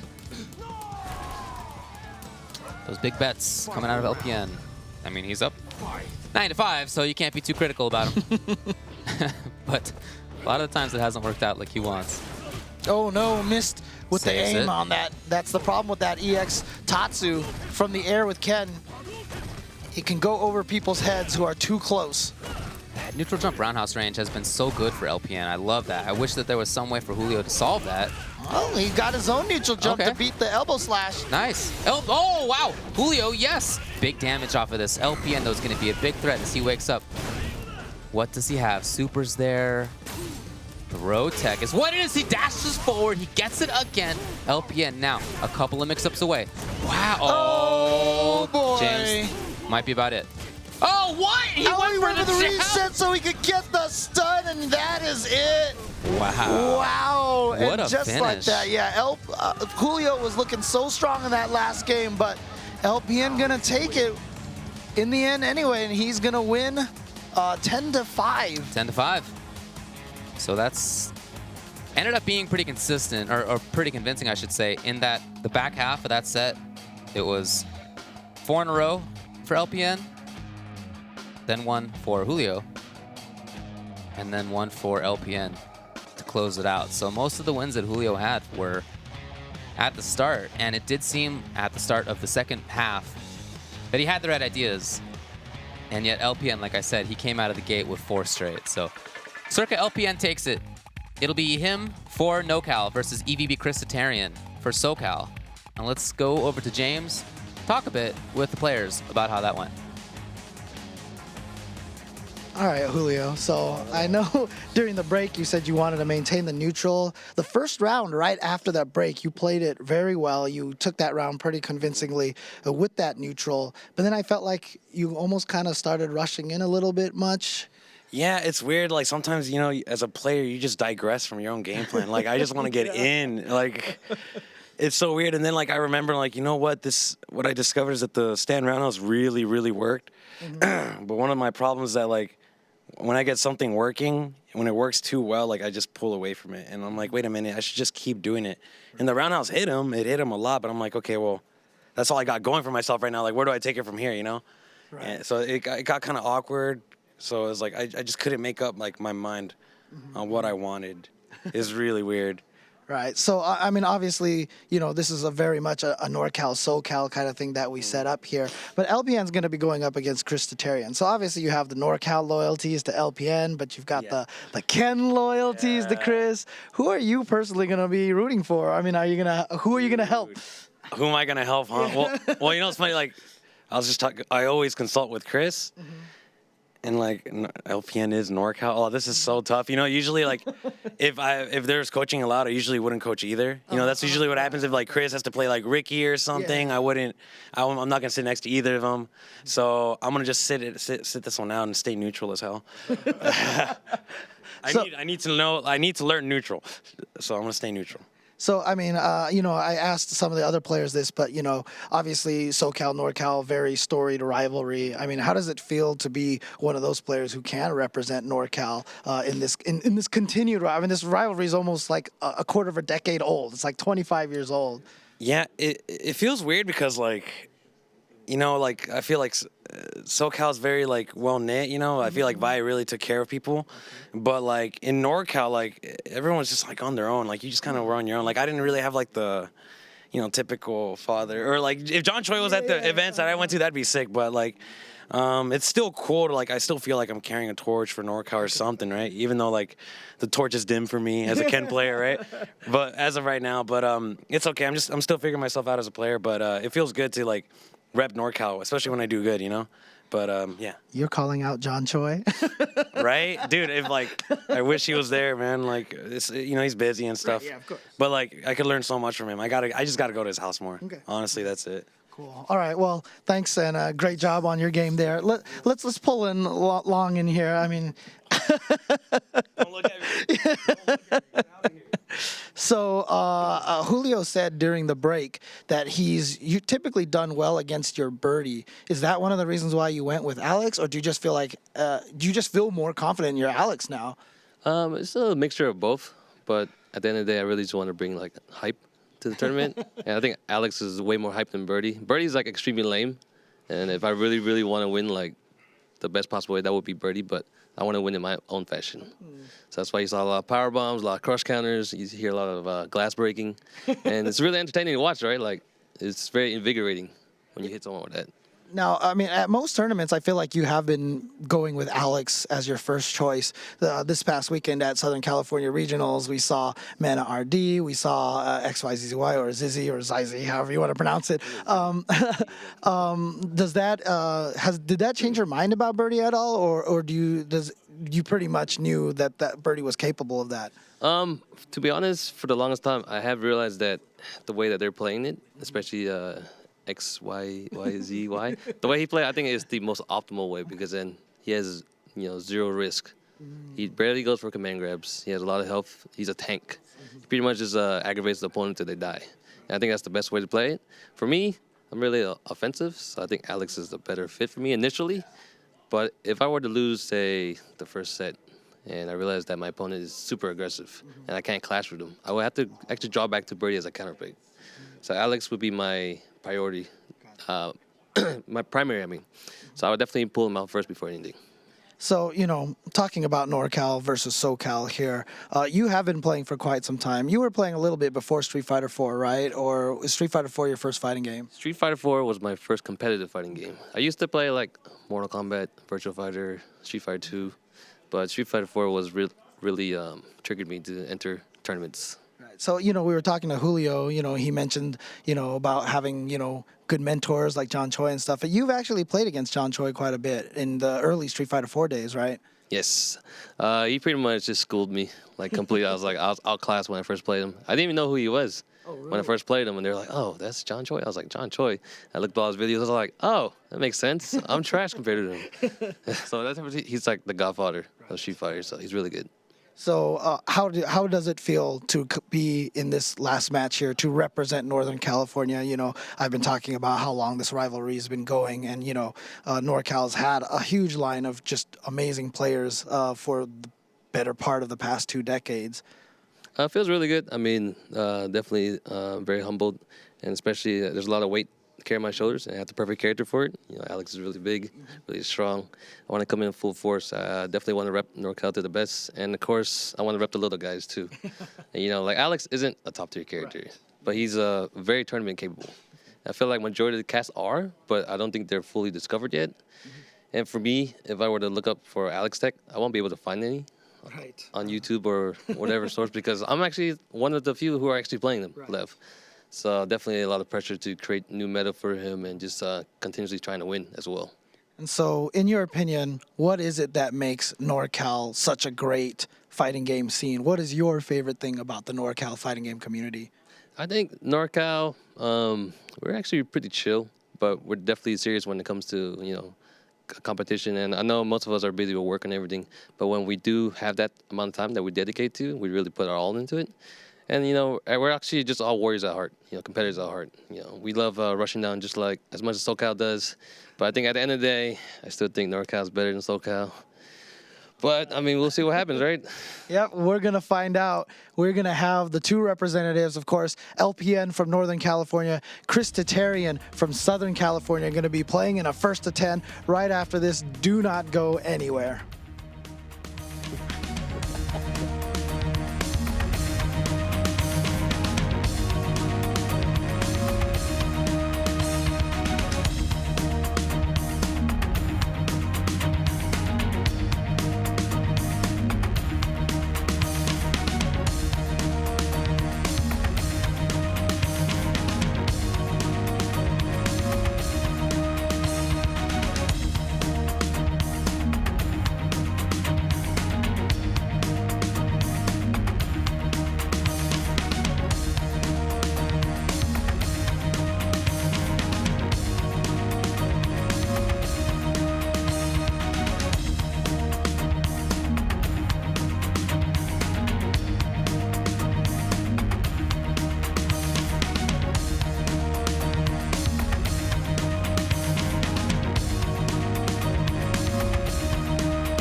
All right, welcome back. We are here at the final match for the ESL's King of the Hill, coming to you live from the ESL studios here in Burbank, California.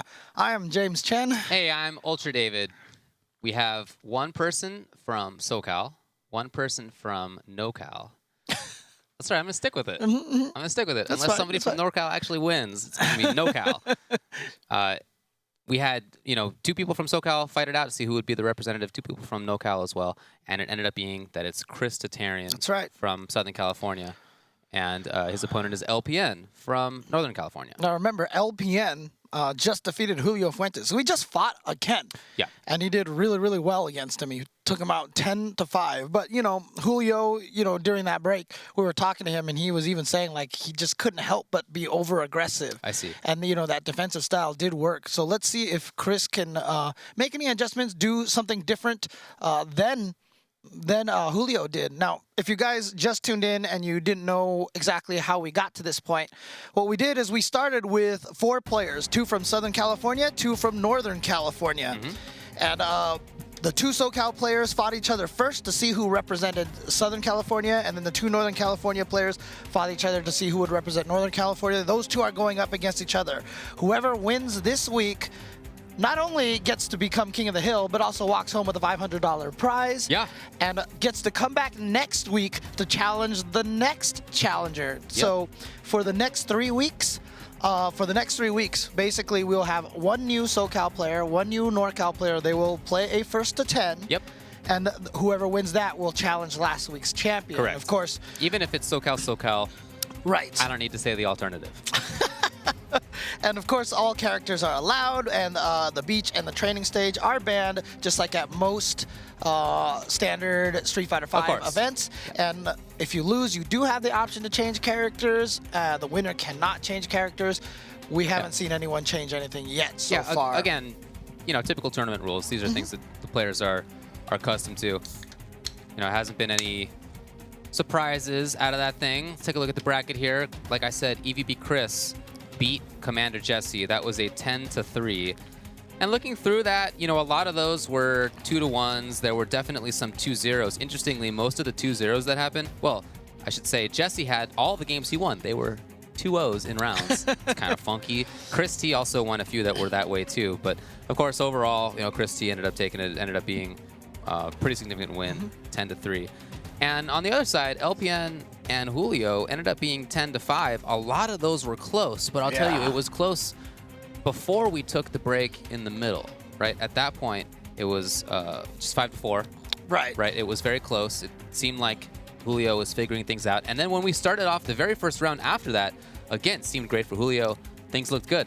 Very suddenly after that, just looking at how things went here, it was 4 straight for LPN. Yeah, interrupted with 1 game by Julio, and then, of course, LPN closed it out. So LPN definitely rattled off a bunch of games in a row. And again, that was against Ken.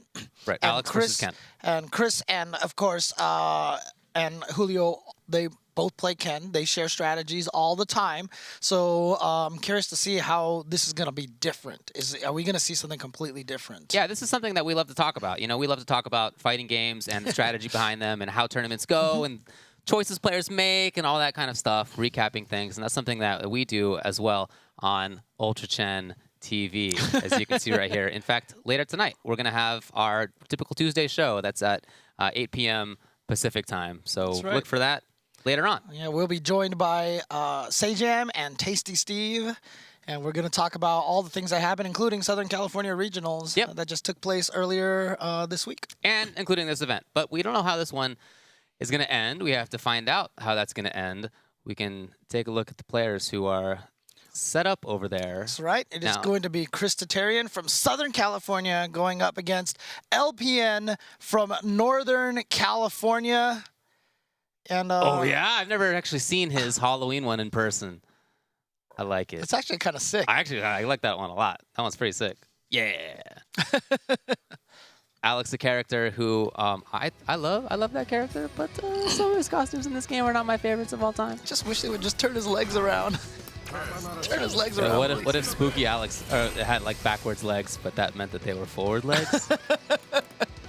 All right, so like Then I we were would talking never about, use another costume Yeah. ever again. it was 10-5 when LPN played against Julio, and while that was happening, there were conversations during the break, especially between Chris and Julio about how Julio could have done things better. And then after that even happened, Julio and Chris went into the lab a little bit, talked about what they potentially could do against Alex. And I'm interested to see what that's going to be. Wow, okay. The risk from Chris, but I like that after having seen how LPN just was playing. Very approach heavy. Wow. Oh, nice confirm. Wow, that just barely clipped. Now, the interesting thing is, as much as Julio said that he likes to rush in a lot, I feel like Chris might even be a little bit more aggressive than Julio. Yeah, Chris can play like that, but I mean, having seen how it went against LPN for Julio, I got to think that when it's in the neutral game, he's going to at least try to be a little bit different about it. Certainly, once you get things going, you got to go in. That's the character. But before that point, that's what I'm looking to see, what the differences are in Chris's play over Julio's play. Right. I'm wondering if that, that Chris's aggression will come back to haunt him against LPN. But so far, it hasn't looked too bad, even though he's down a lot here. But you can definitely see that Chris, he's going to go in when he can. Oh, wow, he's just going to spend the meter. Okay. Okay. Doesn't have trigger yet, but Ken sure does. Oh, yeah, that is punishable. Oh, great neutral jump, and now he's going to be a couple mixes away from taking this whole thing. One more hit into critical art might just do it for him. Oh, and he tries the V reversal again. He wants to get he wants to get Ken away so badly. Understandable. Oh, again, LPN with the surprise stun gun. Using that projectile invulnerability. Yeah, he's definitely landed that a couple of times against Julio, and here you see continued success with the surprise usage of it. Yeah, Toward Fierce as a counter poke was a funky idea, but it did work. Look at him chase down after the tech throw. Oh, no, he thought he had it. That's a huge loss, not just in damage and life, but in resources. All right, LPN looking for something. He didn't cancel it. Interesting that he just does stand light punch. Maybe won't combo to light Tatsu from that range or something. Oh, okay. Yeah, you can definitely see Chris as being a little more patient on the neutral. Yes. Okay, parry. Into what? That's the question. He waited, and there was nothing from LPN. He thought maybe the desperation uppercut from Chris, but it didn't happen. But see, Chris backing up, playing this fireball game. Yeah. I love it. I thought that was excellently done. And here's the thing, right? So of the Trinity, Chris is the only one that came from originally a Shoto background. Obviously, he played Ken back then in Street Fighter 4, so he definitely has a stronger understanding of the fireball game than a lot of the other than I think Julio and Brent does. All right, punish. Well, I'm not sure if that was a punish, but he definitely went with a stand-up medium kick confirmed. Target combo. You can see LPN trying to find moments now to insert little counter pokes, but Chris is doing a great job of not being there at the right moment. But that neutral jump working for LPN. Yeah, as it did against Julio. Exactly. So he's trying it here against Chris. Yeah, one thing that they were talking about was that Alex wakes up a little bit more slowly, and so some of those setups are not going to work against him in the same way that they're accustomed to. Yeah, I'm not sure. He didn't confirm that whole thing into a finished combo. But very dangerous for chip, and I think Chris might be willing to use the meter just for the chip. It wouldn't surprise me either. Oh, just gets up with a standing light punch, and he's going to take that round. But yeah, again, I like how Chris is playing a lot more patient in the neutral. Oh, wow, LPN going for a crazy dive in the air with Alex, blocked and properly punished. Oh, yeah, okay, roundhouse is good enough. I like the forward dash. Reaction. I like Chris forward dashing when he saw it, though, because then you just mitigate stun gun or stomp mix up completely. Perfect timing on the roundhouse. A lot of damage. He escapes from stun, too. And this time he does do the uppercut. Okay, I wonder if Chris was worried about super? I don't know. No cancel on the crouching strong into lariat either. And now LPN needs to make something happen. Is that this is going to be it. Yes, there it is. LPN's going to get the critical art. Tying up game 2 at 1 round apiece. Okay. So I do like a lot of the strategy that Chris is using. And in general, I thought that that's great. Wow, okay. No, definitely not a punish. Yeah, that's the second time he's just followed up with that, though. Because, yeah, LPN definitely hitting buttons a lot. Yeah. And interesting, I feel like Chris is also putting more forward jumps into his game than Julio did. Is that it? Maybe. Yeah, that should be it. Yes, right into super. So game 2 ends up working out for Chris. Again, I really like the timings on a lot of his choices. In the neutral, in terms of when he's pressing buttons. Some of those pressure opportunities have not been quite there. Like I said, there have been some meaty grabs intended that have whiffed instead. But that's something that he's going to be figuring out. Right. Second win for player 1. Now, if I'm not mistaken, Julio won the first 2 games against LPN in the last set. And then LPN was able to win basically 10-3 afterwards. Right, yeah. So definitely no time for Chris Tatarian to feel comfortable. But Chris is playing differently. You can see some of these different moments. More stand shorts right now out of LPN. More blocking, more blocking. patience, Yep. walking backwards, backwards dashing as well. Oh, a little bit of over-aggression there. 2 dashes right in his face. And you know what? A lot of it is just also just different button timings. Yes, big part of it.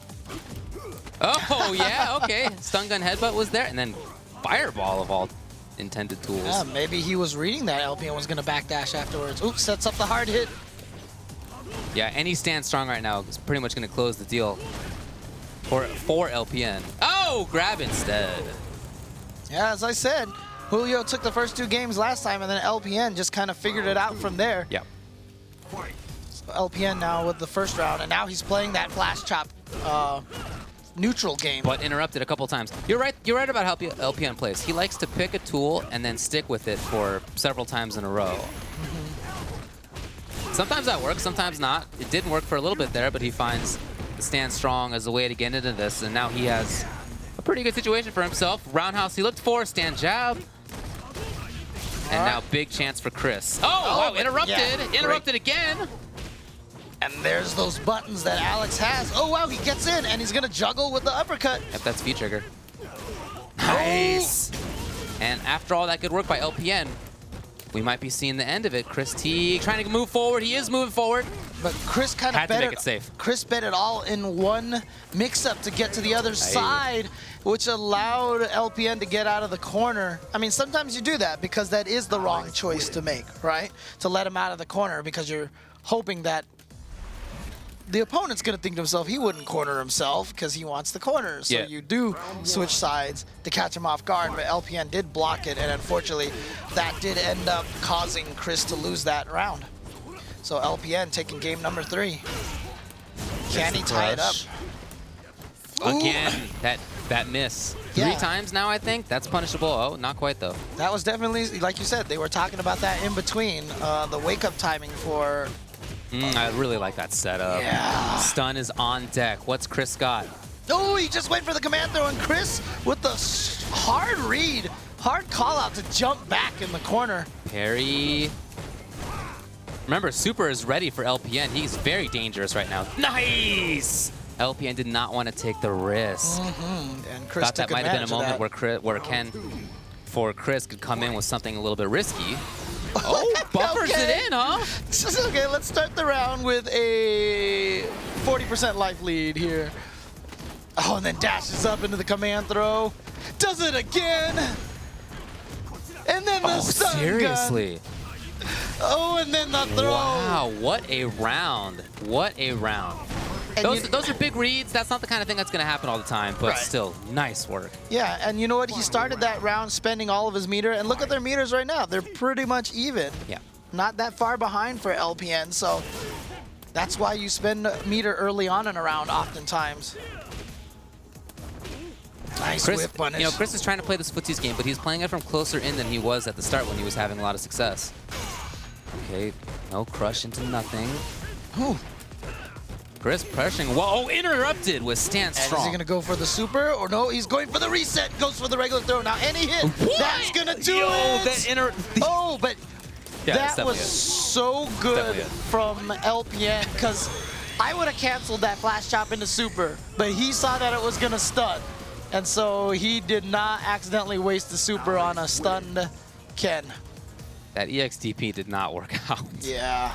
And there you go. So 2 games in a row, yeah. Exactly how it happened last time. Even almost the same number of rounds overall. One fewer for LPN this time than last time. So Ken, yeah, there are jump forwards, but fewer now than there were in the first couple of games from Chris. That one that he didn't hit, but it got him in. What? The timing on that. Oh, and caught Chris touching buttons and a stand medium kick.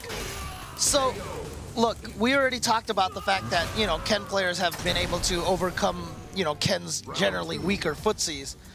And he has high damage, high stun, but Alex, I just feel like mitigates all that. He counters all that because he has just as much damage, just as much stun, and he has better pokes on the ground.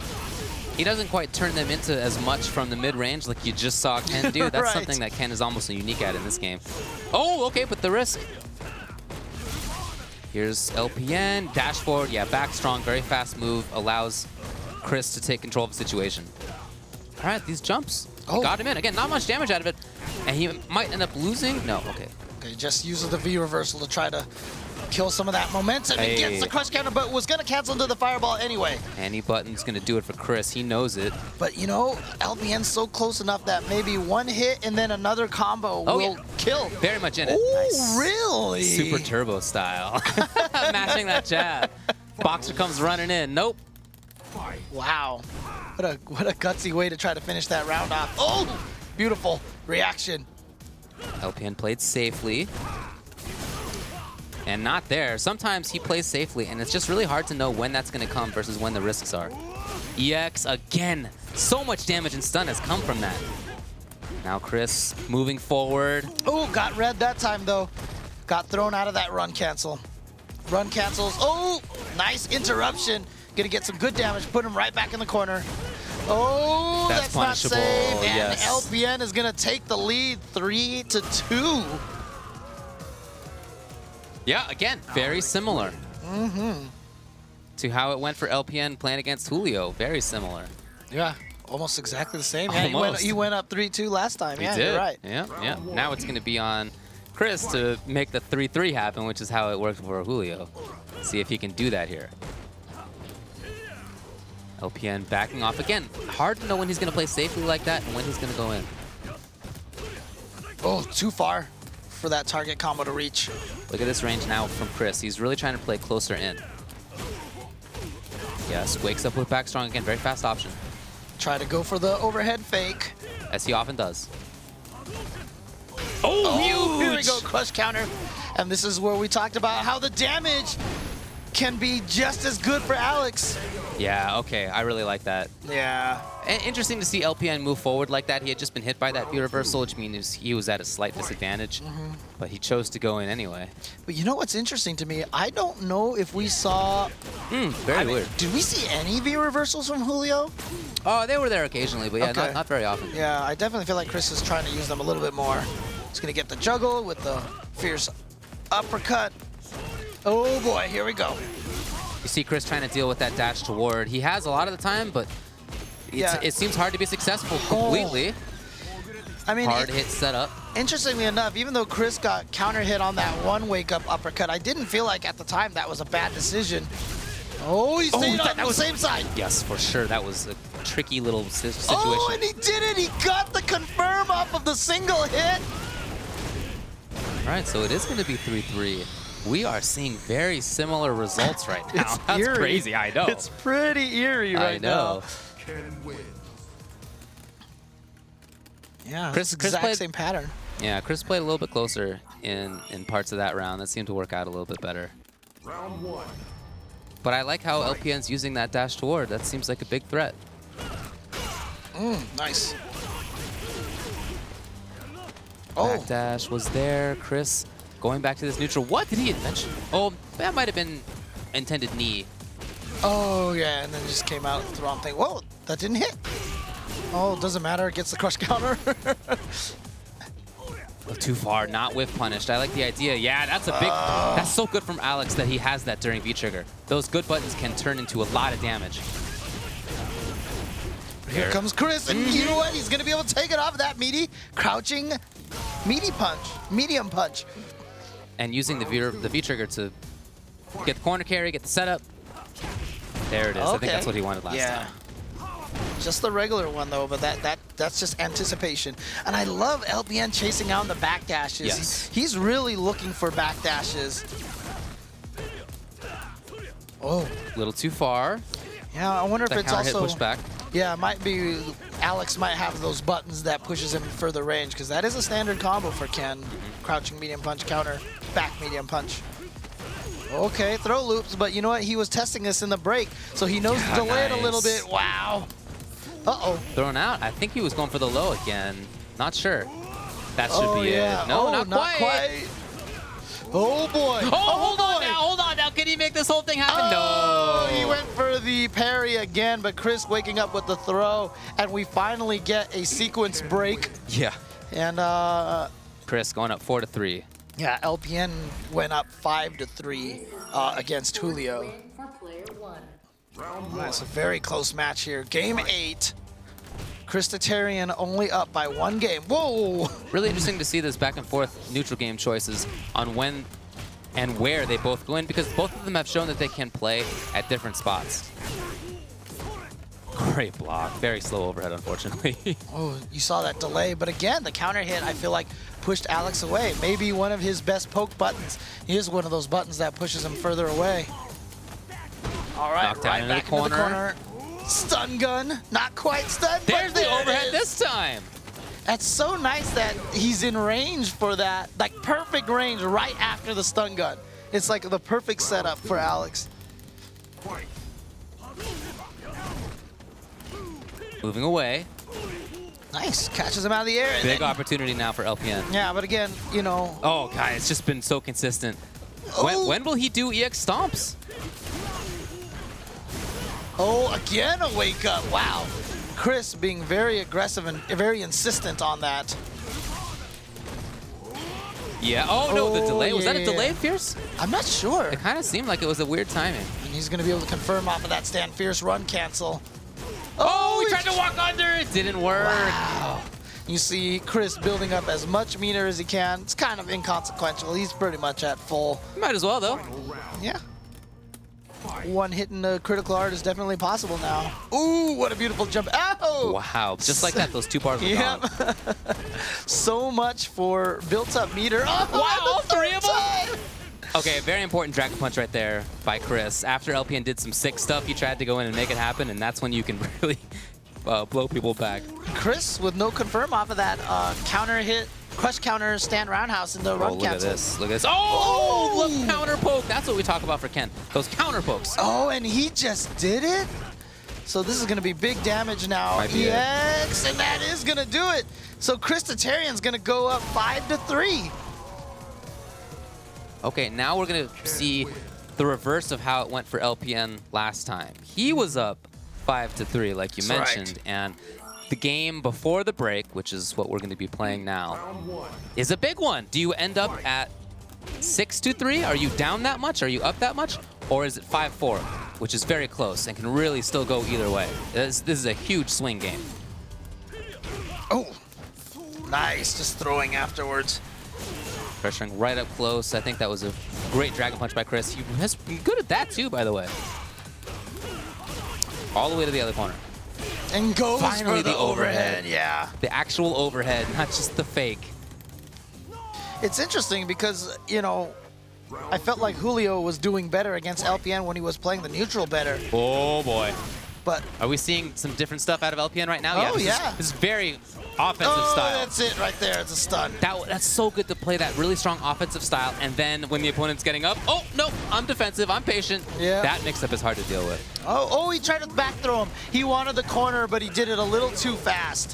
What a All right. round. That was perfect by LPN. He had the defense, he had the offense.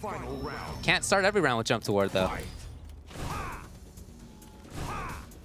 Patience now by Chris, same by LPN. But then all of a sudden just throwing out 2 runs in a row. Explosive, yeah? But it's just like you said, it's that transition between offense and defense and when to do it that throws the opponent off, that Yeah. makes both of these players so strong. Oh, I love the air-to-airs from LPN. He's beaten 3 EX Tatsus Wow, from the air sweet, that huh? way. He tried to get under again. That's That's not working out. Nice! wow! No stun on this, but Not much life left for LPN. Oh, I so like smart. it. I like it. Okay, Here we now. go.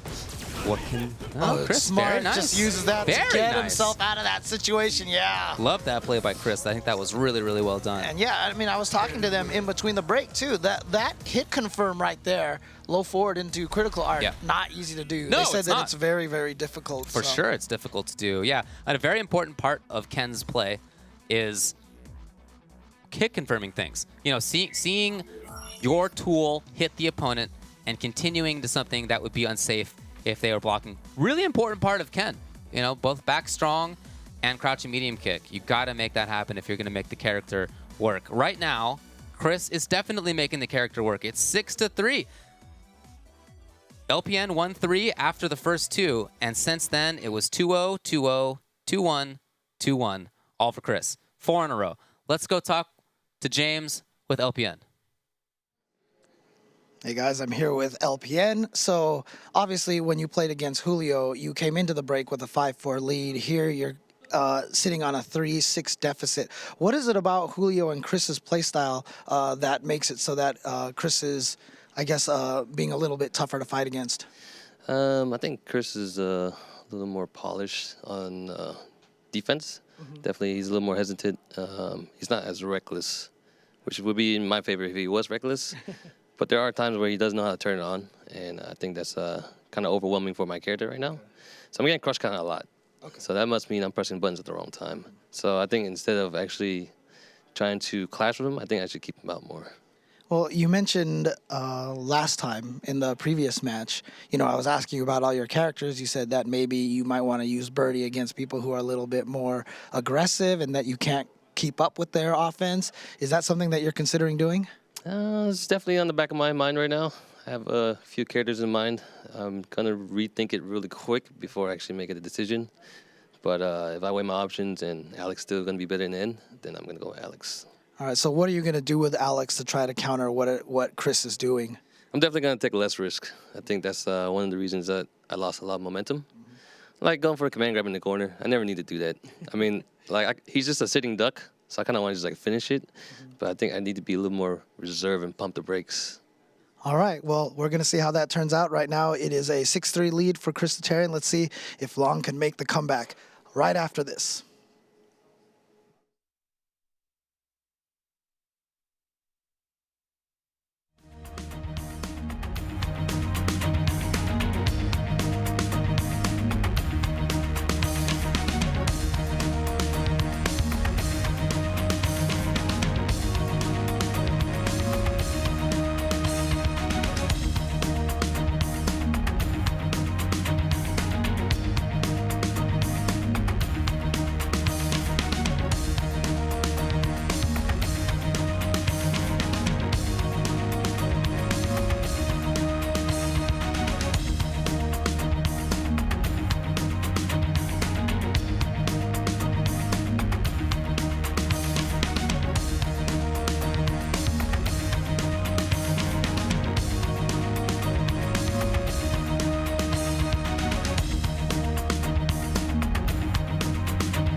All right, we are halfway through the final match here in the first of 10 between Christitarian and LPN here for ESL's King of the Hill. Yep.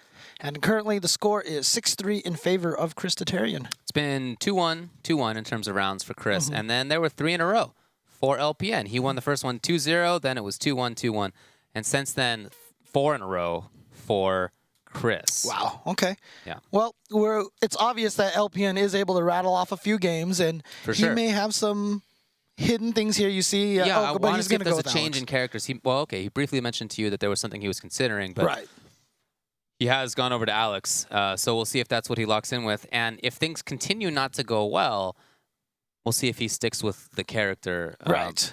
Now, interesting, I did hear on Twitter that there's rumor that Infiltration might be picking up Alex to counter Momochi Ken. Really? That's what somebody Well, told me. I don't know there if you that's go. true at all. Okay. But that's what I heard. So, yeah, we'll see. We'll see. I also am interested just to see if there are differences in terms of game plan from LPN Alex. Will he be as buttonsy? Will he take as many risks? What kind of range will he try to stand at? I really like how Chris has played the neutral game throughout a lot of these sets. But it's not just that. It's that up close things have not gone terribly well for LPN either. He's thinking. He's really thinking. We mentioned a few of his other characters. You know, we've seen Laura out of him. We've seen Rashid. We've seen Birdie, of course, probably the one that we're most looking for as a potential switch. And no, he's going to stick with Alex, at least for this game. And keep in mind, after any game that he loses, he can switch if he wants to. Up to him. But for now, it's going to be Alex still. Yep. And that was 4 games in a row, as we mentioned, just from Chris right before the break. So let's see if he can continue that going.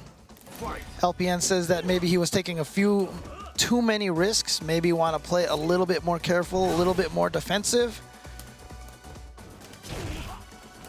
Yeah, we'll see. Very unusual range for that crouching, or for that forward fierce from LPN. Great confirm. Chris has been good at that, huh? Crouching medium kick, back strong have both been pretty consistently confirmed.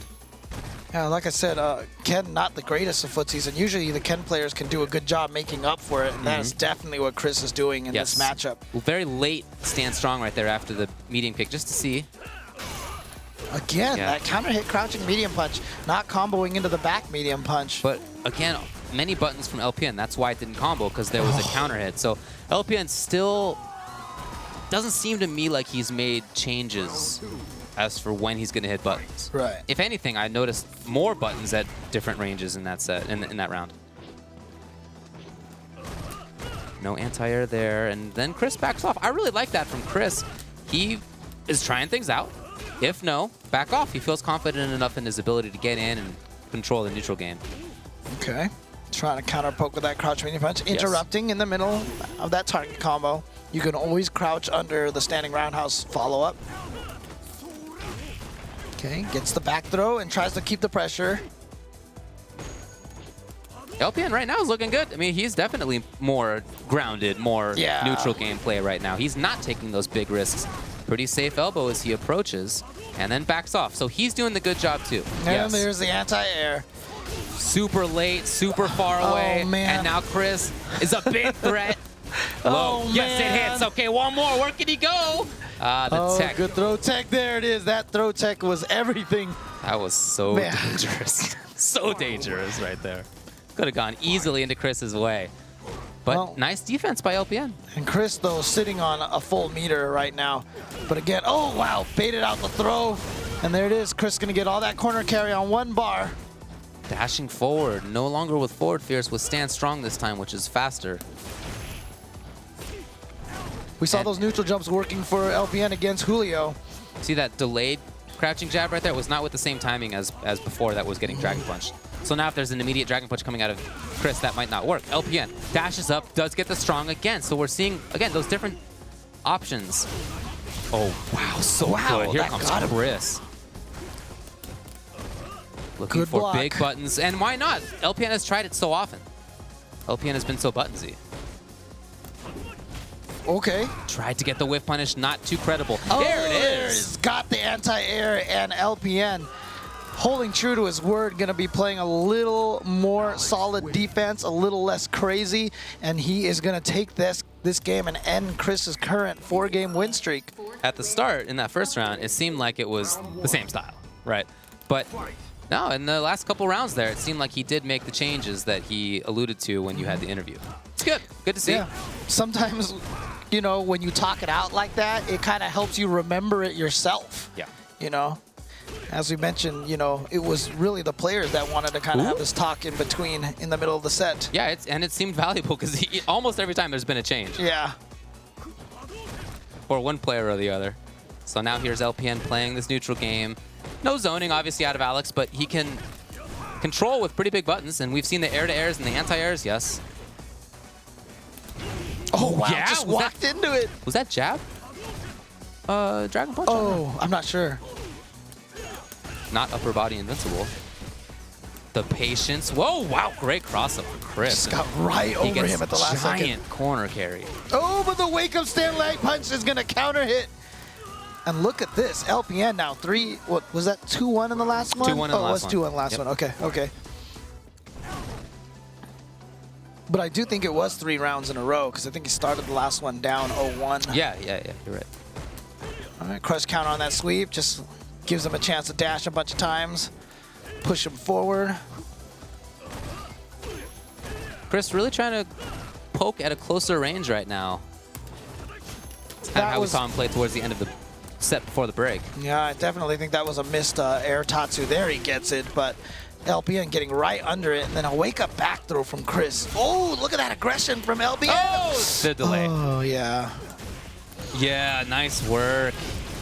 Not quite enough, though. The low. He's made that a credible mix-up. You know, that overhead or the low. Of course, there's more damage that comes out of the low. You can see it right there. But the overhead, low game, he's making it work. Yeah, especially when that next hit is going to stun you or kill you. Right. Then it just doesn't even matter what, you know. Yeah, for it's sure. Scary. Too far, and lovely whiff punch. Yeah, you see Chris walking backwards to make that boot whiff. That's something he even talked about with Julio, and he put it into practice right there. That's always good to see. Somebody says something, and then they do it. Not always easy to do in a fighting game. It can be easy to lose track of that stuff. Dude, it's hard to do in anything. Give advice to someone and then actually do it yourself. It's true. It's always easy to tell people, you should exercise more. And then like you never exercise yourself. You know, that's the way it works. That is particularly poignant for me right now. Oh, I was thinking more about myself. But in any case, we're just sitting here talking about it. They're the ones playing. Yeah, so. yeah, absolutely. And it's much easier to recognize things like that from the booth, I'll tell you. Yeah. Fishing around, I still love the fierces. A read that Chris has been right on the whole time is that LPN is a buttons kind of guy. In fact, LPN himself said the same thing, and he was worried about it. And he wanted to take steps to redress it. Right now, he's not. And it's really hard. So we saw, in the last game, LPN was playing a lot more patient. I'm sorry, the previous game to that, the one that he won. Yeah. He was playing more patient, just like he said. And now it feels like he's kind of gone back. It's so easy to regress back to what your comfort zone. And a lot of times your comfort zone is what kills you in fighting games, you know? And that's what makes a player a tournament-winning player versus a gatekeeper, is your ability to pull yourself out of your own comfort zone. Chris trying to apply that pressure, but is this that range game? Is this that patient game from LPN? No, try to press buttons. A perfectly timed stand roundhouse by Chris. Yeah, blows it up. Yeah, I mean there are some times where you do try to implement the right plan, and your opponent still outplays you. Sure, yeah, just because you change your plan or do the plan you think is right doesn't mean it's gonna work. Exactly. Oh wow, light kick into run cancel. Again, it's just because it's the least likely button that anyone would want to run cancel, so you try to go for it, but didn't work out for Chris that time. Yeah, we're seeing fewer runs work out in general, just as a global kind of Ken thing. Wow, Here comes. A whiff punish. Is he gonna? Oh, he's gonna get the knockdown. Not gonna be able to combo into critical art. LPN. Oh, he hasn't let it rock yeah. the whole time. In this whole set, and in the previous set against Julio, we have not seen the trigger held until it breaks guard. It does take a while. It does take a while, but I almost feel that he has to establish that at some point. Everybody knows what the mix-up is, right? You know as Chris in that situation, oh, if he holds it too long, then I'm going to get guard broken, but it just hasn't come yet. Yeah, it's really, really easy to expect the opponent, when you see them charge that they're just going to jump away right away just to get out of that situation. And so that's what he's fishing for. But Chris has been very patient. Like you said, he's probably noticed that he's never charged it all the way.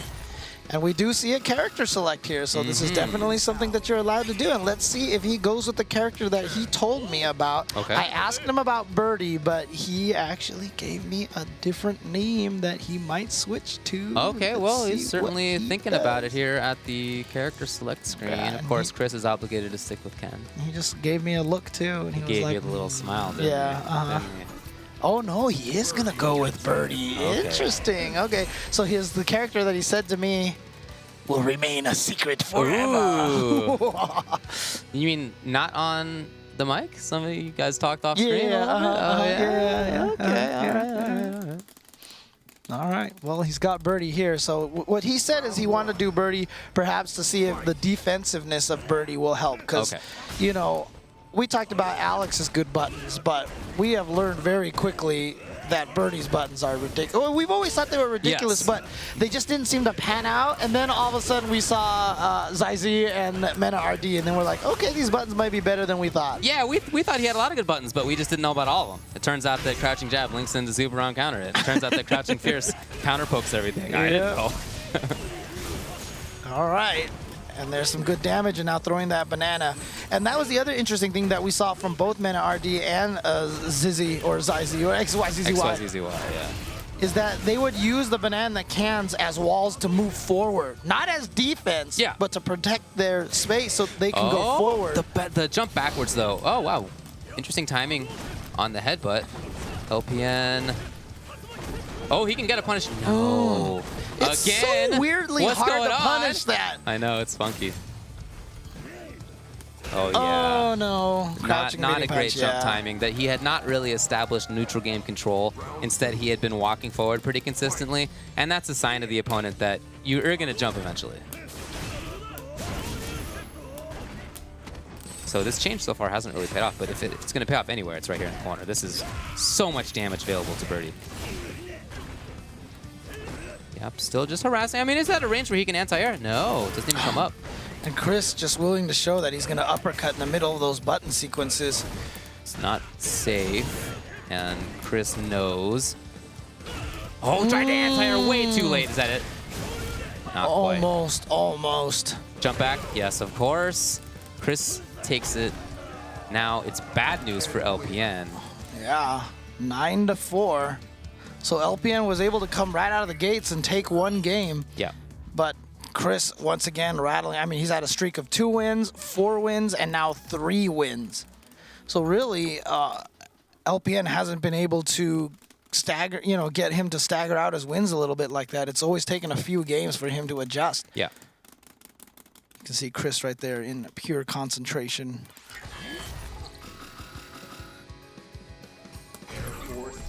What does he go with? Now, I do think that there are some characters that deal all right with Ken. It's not that he beats everybody. I think the Birdie might be an all right choice. I think there might be a couple of new characters who have been released over the past half a year. That might be good choices, but we'll see what he does. The problem is that whoever he picks, he has to feel confident enough with that he can win 6 games in a row with him. Right, yeah, it's got to be done right now. There's no time to make that adjustment. So even if he goes with a, let's say, okay, he's going back to Alex, but if he chooses, like, say, a random character, like, let's say he busts out Laura, for example, right? He has to feel like he can win with that character. No, he's going to do it. He is going to go with Rashid. This is a character that he's been picking up a little bit recently, and he did say he felt a little good about this character. So he's doing it. He's going with Rashid. He started playing Rashid after seeing John Takeuchi up close at First Attack in Puerto Rico. And since then, yeah, he's played the character. The character's strong, there's no doubt. He can't really keep up with Ken in the damage, but he has so many tools in the neutral game. His pressure can be so good that he can make up for that. Yeah, tough part right now is that, Chris Tatarian has played against Alex Vai a bunch of times. Alex Vai is a Rashid player, also Bushinryu in Southern California. So we do have some Rashid players, so he definitely has the experience. But so far, looking pretty good for LPN. Yeah, I think this is kind of how I expected his Rashid, to go. Very active, not so much the mid-range control type of Rashid that we might see out of John Takeuchi. That kind of ilk. It's very pressure heavy. Nice air to air. Wow, And gets to the other side. cute. Gets the knockdown and the throw. Hoping to control space there, but that's not how he got this life lead. Right. And this is kind of giving Chris the opportunity to land the critical art. Basically anything. Oh, okay, I love it. I love it. And there you see one of Rashid's greatest strengths. He has a run. He does not have a dash.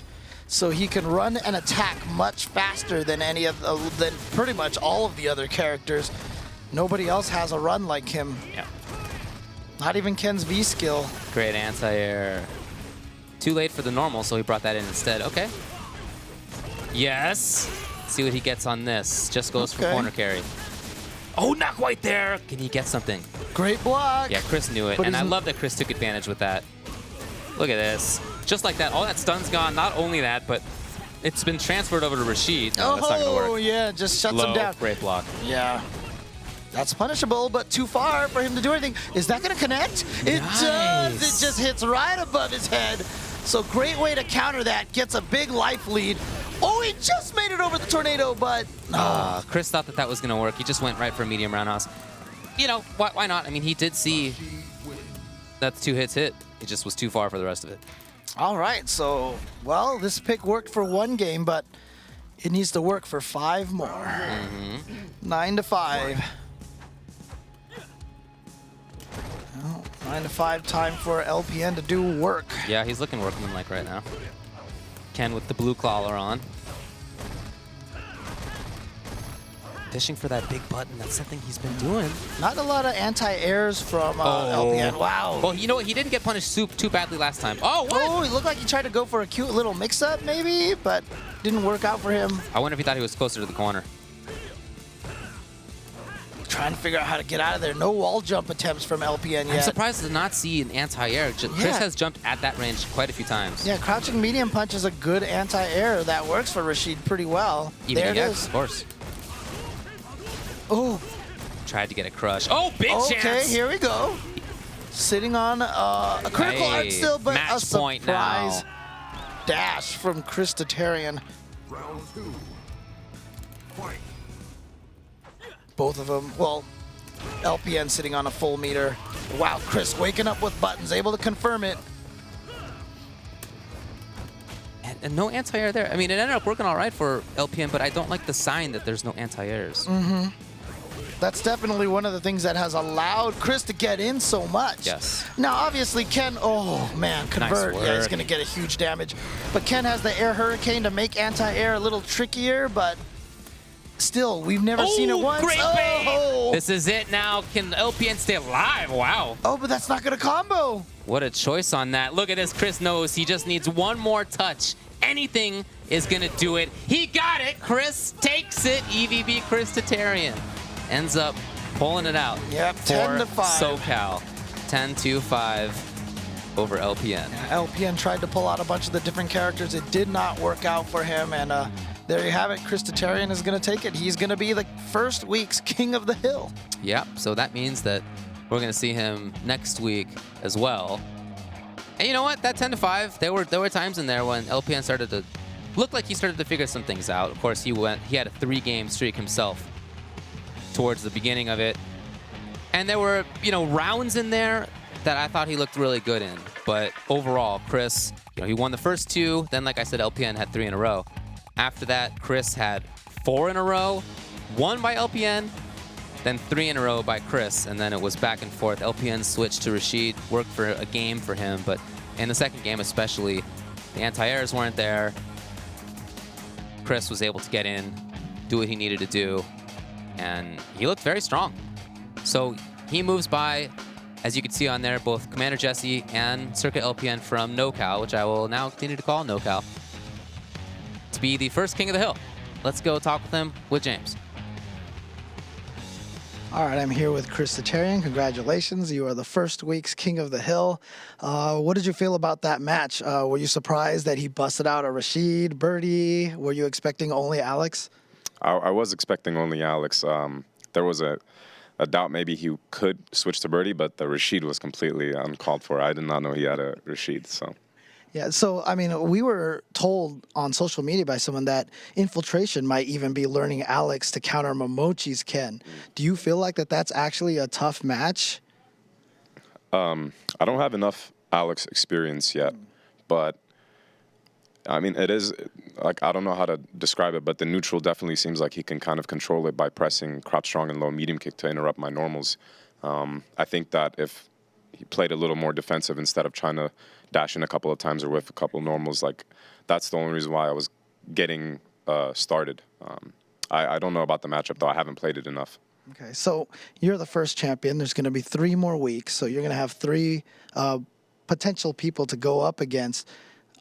Do you have every intention of just coasting all the way through and winning every single week? If it's possible, then yes. The only problem is that right now I had a bio, and I kind of skipped my bio class to come. But this was only because we had just taken a midterm, so the lecture after midterm is usually never like that intense, and so that's why I kind of gambled on it. But I also got to be on my midterm, so I'm pretty happy about that. Okay. Yeah. So, I mean, obviously, school is taking up a lot of your time. Yeah. How often do you find yourself able to practice for Street Fighter V these days? So the way that myself and a lot of the SoCal guys, Jesse doesn't come around to my house because he lives kind of far away. Right. Probably like once a week I'll have a little session at my house where people will come over around like 9 or 10 o'clock, and then we'll play until like 2. I mean, it's really not that long, but it's usually like once, maybe twice a week before a major. But other than that, in the daily routine, I can't like put in time for Street Fighter because I have school and everything else to worry about. Plus, I can't play the game online that much, or else it's just frustrating. Right. So, I mean, how important do you feel like it is to have these sessions where you get to play everyone? I mean, it sounds like, what is it, Brent and maybe Anton and... Mike Elna, Mike Elna comes through, Brent, sometimes Romance, Ian, Anton has came by too, so... Okay. Oh, and Myers too. It's good to have those like weekly sessions because throughout the week we're thinking. All of us are just thinking about new ways to improve, right? And then when we have that session, we kind of implement what we're thinking. And if it's working, then all right, let's go with it. If it's not, maybe we can talk about it and see what's going on. Yeah, I mean, SoCal has that reputation now. People have joked Wednesday night fights. They call it Wednesday night hugs, because there's a lot of camaraderie and a lot of very friendliness. Yeah. But do you feel like that is something that makes Southern California such a threat in terms of quality of Street Fighter play? I don't think it's just Southern California. I think just West Coast in itself, Northern and Southern California, we look out for our guys, and we, that is the reason as to why we're the strongest coast, in my opinion. Okay. You see a lot of like East Coast guys talking about how like they want to improve their East Coast, and then I don't know about the South or anything, but I don't think there's a question that West Coast right now is the strongest scene, and I think it's because we help each other and we're there for one another when it comes to matchups and talking about how to improve. Okay. Well, without naming any names, do you know who's coming up in the next few weeks? Do you know who the new challenges are coming? And for this? Yeah, for this event. Oh, you're actually not aware. I have no idea. Oh, okay. I heard Snake Eyes or something, and F Champ. But okay, we'll see what happens. But I was just wondering if there was anyone else that you were worried about or anything like that. But congratulations, great job here. We're gonna see you next week. Maybe. Maybe you'll see me next week because I don't know. It depends on the lecture. If I'm able to go to my office hours and talk to the professor or something like that. Okay. I got to put school first. But yeah, of course, for sure. But congratulations, and again, this was the King of the Hill. This was only the first week. We've got 3 more weeks after this, and so it's going to be some exciting matches. You definitely want to make sure you follow. This is twitch.tv/ESL. Follow that for all of the rest of the King of the Hill matches that are going to be coming up in the following weeks. Yeah, so that's the bracket. Chris T takes it. The first day, the first King of the Hill, going to Chris. I mean, I'm all for him prioritizing school. That's definitely the bigger deal. But I hope that he comes back next week. That'd be really awesome to see. He just, he's a really good player. He played very well. He had a bunch of great solutions, and I like that when he was talking with Julio about how the Julio versus LPN match went, they addressed some things. They identified some things. And in particular, Chris identified some things. And then we saw that. He put that into his play. He put that into his game plan. And that's not easy to do. Right. But it's necessary to do, of course. And he did do it. So the fact that, you can think of things like that on the fly, you can actually institute them, especially in a matchup that you're not very familiar with, like you said. He's not terribly familiar with the Alex matchup. That's impressive. So I'm really happy for him that he took it. Like I said, I mean, come on. SoCal versus NoCal. It's nice. It's nice things to watch, but this 10-5 was, I'm trying to be unbiased here, but it's hard. It's difficult. It's difficult. Yeah. No, look, I used to live in Northern California. I'll have you know that when I began playing fighting games, it was actually up in the Bay Area. And when I saw some Bay Area guys some years after that, after I moved back down to SoCal, which is where I'm from originally, they thought I was betraying NorCal. But no, no. Those 4 years were important ones, but I'm SoCal through and through. All right. Well, look, again, this is the first week. So if Chris can make it, he will be challenging the winner of next week. And we're going to have 2 players showing up next week. And those 2 players are going to be Southern California's Ian Sanity, one of the strongest Chun-Li players down here. Definitely always doing very, very well at Wednesday night fights. But he's going up against a sort of NorCal-ish kind of guy, you know? If NorCal means people who aren't SoCal, a lot of people use it like that, then this counts. But very strong player. Just got second place at the Fall Classic. XSK Samurai. Won a tournament online. That's right. It is XSK Samurai. Again, one of the strongest Ryus. Yeah. And is not a character that we see heavily a lot. Right. I mean, outside of like Japan, Daigo and Tokido, obviously in the States. Even in Japan. Daigo and Tokido, of course, but there are not that many high-level Ryus. Right. Outside of those two. Yeah. Yeah. Right. There are some very strong players, of course, right, who use him, but he's not a terribly common character, and it's because he's not easy to play. That character is never easy to play. He seems like what you would think of as a beginner's character, but he's really not. It's tough. Let me tell you this. One of the toughest things to do in Street Fighter games is throw a fireball at a good time. Okay, that's really, it sounds easy, but it's really hard to do, actually. It really, really is. Yeah, so there aren't that many strong Ryus. And XSK Samurai's fireball game and his Ryu game in general is definitely one of the best in the U.S. right now. Yeah, and again, one of the things I do want to emphasize, this NorCal-SoCal rivalry, I do consider rivalries very, very important. I think that this is something that more scenes need to come up with. Like, if you have a local scene, find another local scene that's not too far from me. Again, we're 6 hours apart, right? Like, we're not next door, okay? But, if you can find other scenes, because then, like I said, what happens is then even in your local scene, everyone that you've been enemies with, like if you know how to beat, like let's say we play with each other all the time and I know you fall for certain things all the time, I won't tell you because I just want to win. Sure. But as soon as you become my teammate and we have to fight someone else, I'm going to be like, yo, look, you keep falling for this. You got to stop this. And it builds that ability to get everybody to be stronger. And I think that's so important, which is, again, why I love the fact that ESL has chosen to go with this NorCal-SoCal format here for King of the Hill. And it's exciting to me, again, a rivalry that's been going on for nearly a quarter of a century. I think for literally a quarter of a century, actually. It's been 25 years since Street Fighter 2 came out. So. Jeez. Yeah. Yeah. It has.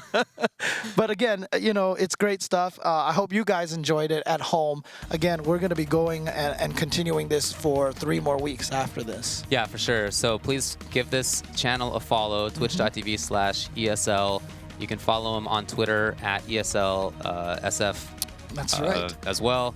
In just a little under 2 hours, if traffic does not beat us up, we're going to be going back and doing the Ultra Chen TV show, the Tuesday show, as we like to call it, where we go over results. We're going to talk about SoCal Regionals. We're going to talk about this event here as well. Absolutely. Talk about events coming up, discuss Capcom Pro Tour, also talk about all sorts of other fighting games as well, fighting game news, just all sorts of stuff that's going on, everything FGC related.